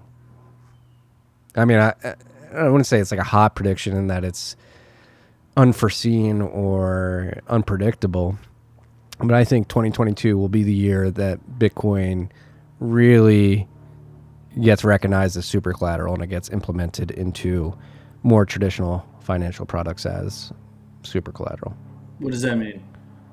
There will be more products that sort of bridge the fiat world and the Bitcoin world, with Bitcoin being an integral part of some sort of financial product as a form of collateral. And like, what? Give me an example.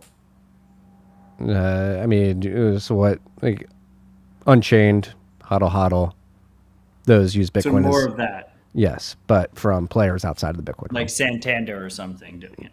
Yeah, I'm not going to say Santander specifically, but Did you see they airdropped accidentally like fucking no.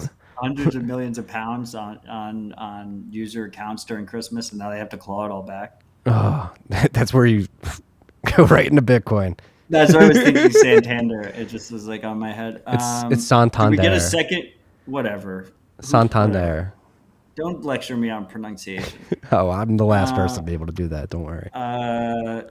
It's really underscored how much you should not be lecturing. I'm never going to get over that one. Is there a second country? Do we get a second legal tender country this year? I wouldn't be surprised. I'm going to go with yes. I'm going to go with yes, too. But We with that might being get announced said, at the conference. I thought it was going to happen pretty quickly after El Salvador did it. I was a bit surprised. Yeah, I mean, I thought another company was going to come after Tesla, too. I was all caps about that. Yeah, gradually then suddenly. Go like 3 comments back. There was an interesting one there that escaped my mind. It escaped my mind. Most dire prediction of 2022. I like the one by Rude Egan. Price runs. 2022, a stealthy whale will be exposed, and it will be Oprah Winfrey. I don't. You get a set, and you get a set. I mean, Jay-Z's already out. He already owns Bitcoin. JC has Yeah. The most dire prediction of 2022. I don't even say it's dire, but one sort of course of events. Jay-Z donated 250 Bitcoin to African and Indian development. Yeah. One course of events that I could see playing out in 2022. Not saying this is going to happen. We could stay flat for the foreseeable future from a price perspective. But if the price does run, let's say it runs to 6 figures, let's say it runs above 100K to 200K by conference day or something like that, I could Just see something like that. I could see the U.S. government being very reactionary and coming down with some, again, reactionary regulations, maybe like stop people from taking Bitcoin off exchanges. Like if the price runs pretty hot, I would not be surprised if we have some Registering addresses. Yeah, something like that. Sin taxes on Bitcoin holders specifically. They tax you on Bitcoin holdings. Yeah, retroactively. Like in addition to, like some kind of unrealized capital gains kind of sin tax type of thing. Yeah. They'll call it like for the good of the country tax or something. Yeah, exactly. I forgot. Are you having Lowry on? Not after this week's back and forth. And it's not, and it's because, I mean, describe for any of you freaks who may not be aware of what happened on Twitter this week. I just like Jason Lowry, who is an individual who's part of the Space Force, which is an extension of the U.S. military, has come out with these theories and part of the Air Force, and he's just putting these theories out there that I just want to combat. Like, hey, like Bitcoin holders are not getting debased by the subsidy. Everybody knows that there's 21 million Bitcoin. And I'm actually happy you brought this up because I was having shower thoughts about this yesterday and like trying to steel man. Like everybody knows there's 21 million Bitcoin, and we have examples of this in Bitcoin's history of when you're stacking Bitcoin.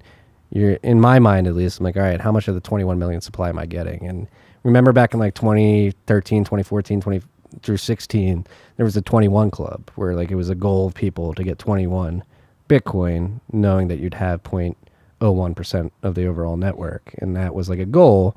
And that cultural movement to get to the 21 club is a signal to me that most people understand that there's going to be 21 million Bitcoin in existence. Yes, there only may be 19 million that have been distributed to the market now, but like everybody's stacking in mind that they're getting a portion of the 21 million. So Bitcoin being dispersed to the market via the subsidy that is still around and occurring every block is not a debasement of current holders, because most current holders are understanding that they're trying to stack a portion of the overall 21 quadrillion sats that will ever be distributed. And then beyond that, like hard transaction fees, taxes, no, like it's voluntary. Nobody's holding a gun to your taxes. head. Yeah. And I regret bringing it up. We shouldn't even. I was having a good time. I mean, this is. I was just curious because I know that. But the point I want, Jason was in place, right? He pulled out. Is that what happened? Well, I think we came to a mutual agreement in DMs, and yeah, I like Jason. I think he has good thoughts. I think he's. I mean, I saw it publicly on Twitter. Yeah. Like, if you're gonna do this, then I'm out. That's what I saw. And yeah. you're like, okay, fine. Yeah, I mean, Whatever. I'm not here to like. I'm here to have intellectual conversations about this, and that's what I wanted to engage in, is like an earnest conversation about these topics.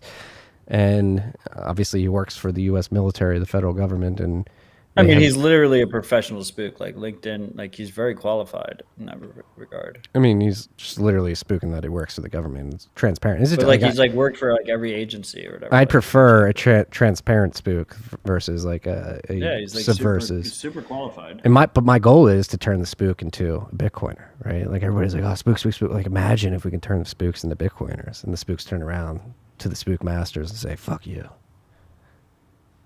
That's what I want. Oh, okay. I mean, your terminology needs some work, but I mostly got it. That's why I have you here. Yeah. I mean, the freaks could help with that, I think. Yeah. I don't know. Like Spook Masters, like who were they? It sounds like the worst movie ever. Fuck. What was I? I don't even remember what I was gonna. Well, I will tie this particular subject up with. I like Jason. We've had earnest conversations in DMs, and I will respect. Like, yeah, he's an individual who's got a job and has certain things that he's allowed to talk about. And I said it in that thread. It's public, so I feel comfortable saying it here. It's like, it is a tell that you can't have these open conversations about these differing political philosophies. If you're not, I do not want somebody to come on the podcast that is trying to give me a very constricted framework of discussion that we're allowed to have. I guess that's all I'll say. Yeah, I mean, yeah. You brought it up. Yeah, I guess I did. I regret it. Where can we go now? In plain sight.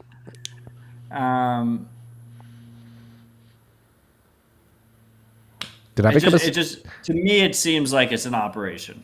You know, it seems like the most obvious operation, and like on this airwaves, like for better or worse, we've talked about many different convoluted theories involved with attacking the average man, and like guy on LinkedIn who's been in every single intelligence agency, just coming out of the gate and just being like, Bitcoin is violent.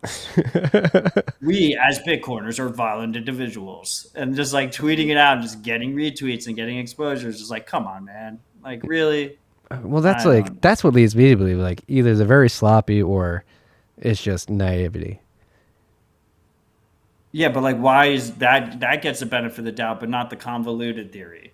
You know? It's like that one is like they're trying to control us, but like this is like like would you have Klaus Schwab on the pod? If it's just to berate him, like, just literally be like, you are evil. Yeah. Yeah. Okay. Klaus, if you're listening, the invite is open. Are you going to the WEF sponsored consensus? No. CoinDesk in Austin. I'll be at BitBlock Moon. Is it?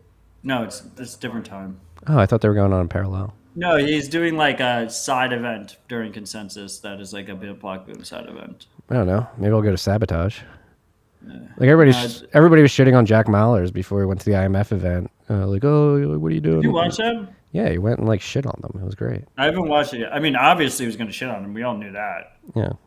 I think even the haters knew that. They were just like, why would you enable them by shitting on them? Yeah. I think everyone assumed he was going to shit on them. Yeah, I mean, I didn't realize it was a remote event, but that actually makes a lot of sense. I did not watch it. I mean, Consensus, I've never officially gone to Consensus. I've just poached people who go to Consensus that are Bitcoiners to go on the podcast and go to the events and shit on shitcoiners. And that's always been my Consensus modus operandi. Yeah, I mean, usually it's like super expensive. The only time I ever went was I had a Bitcoiner hand me a pass that was in the garbage. And it said that I was that I worked for PwC. So all the suits at Consensus were like, oh, like, do you want to hear about my blockchain? Well, this is a good story. "Ah." Did you go? Was PwC the Big Four auditor that invited you and Popper to an event where you guys both spoke? Was that PwC? Who was that? No, we spoke at a GE event. GE, really? I thought it was Yeah, an they were accounting doing firm. something for their young executives to tell them about the future of fintech. Yeah, tell that It was story like for the freak. 2014 or something. Tell that story for the freaks who haven't heard it. It's a good story. Oh, I was a young Bitcoiner, and I was just like learning about knowing your audience, and I didn't know my audience, so I told them about how like Iranians were going to use it to circumvent sanctions and shit. And you called Popper out too, didn't you? Yeah, he was shilling his book. He had his book, Digital Gold. I like digital gold. It was good. Yeah, for me. except he didn't buy any digital gold, and now he's salty as fuck because it was like $200 when he fucking published the book. It was $200 Bitcoin, and now the rest is history. So, because the New York Times, you got to be ethical. Yeah. Disclaimer. Can't be biased, even though he only owns U.S. dollars. Yeah. Disclaimer. At one point at TFTC, we did own Bitcoin, but we lost it all in a boating accident. I actually lost it in a tragic goating accident. A goating accident? You're riding goats? Was it? Did you see Gigi's post? No. He just posted a picture of a goat ramming a woman, and he was like, "Lost my Bitcoin in a tragic goating accident." GG. I mean, I don't remember what I was going to bring up before we got on the spook conversation. 2022 dire predictions. 2022. Let's give optimistic predictions. Let's try to end this. We're almost 2 hours in. Yeah, let's be. I'm happy to have you freaks here. Thank you for coming. It was an incredible year of growth for TFTC.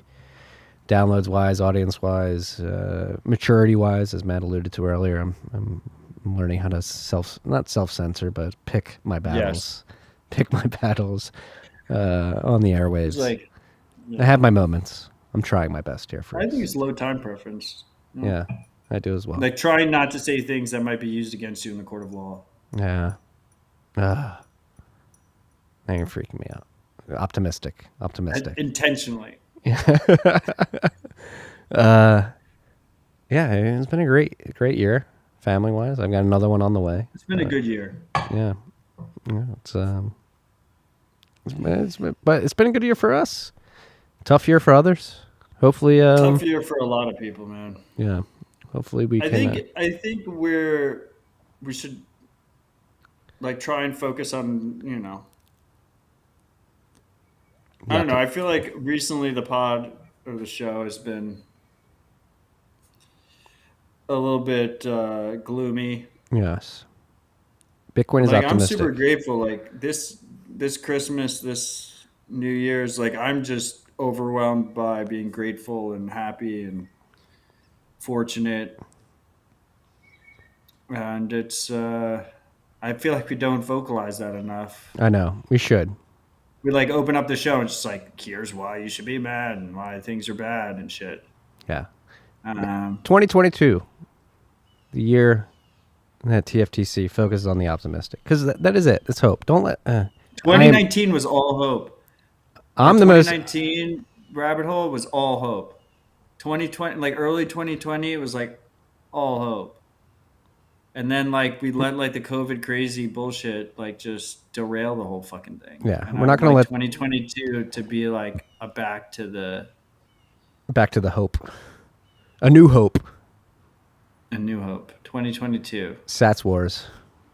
I've definitely heard that. Isn't that like a Star Wars or something? That was the original Star Wars. It was A New Hope. A New Hope, yeah. Marty's like, yeah, I thought of it. It's like so unique, just like Tales from the Crypt. Like all by myself, just in the shower one day, I thought of the name. Yeah.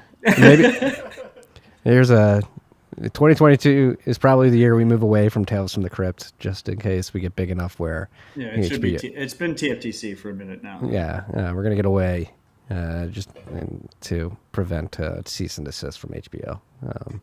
So expect Still that. think it'd be great publicity. Yeah, but sometimes wake up at night like, what if HBO's like, we need all the revenue that you've made off of Tales from the Crypt? Well, TFTC. Yeah, TFTC. Don't say this shit on air, Marty. I can't help it. I love you, HBO, and it's it's an homage. It's an homage. They're AT&T now. Are they AT&T The worst now? corporation in the They're world. AT&T now. Yeah. I didn't know that. We're gonna do more video. We're gonna tighten this up. We're gonna have Tales from the Corn, TAILS, the Why Bitcoin podcast. That doesn't fit. We're gonna have a rebrand too. We're working on an aesthetic rebrand. We're gonna turn it up here. Yeah, we got Car. Car's a big deal. We got Thank Car. you, Car. Appreciate you. How can we? God, thank God we didn't stop recording before. Thanking. Thank God we got Car Neil to tell us that we got Car. We got Car. Laid out onto the team in 2021. 2022 is going to be a big year. We're going to up the production value. We're going to up the focus on optimistic hope. We're going to turn it up. We're going to keep bringing you the content that we believe you freaks deserve.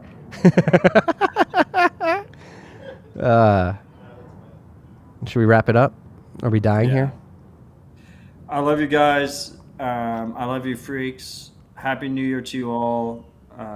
Be grateful. Be appreciative. Treat your fellow human with love and respect. Don't stop stacking. Cheers. I love you, freaks. Peace and love.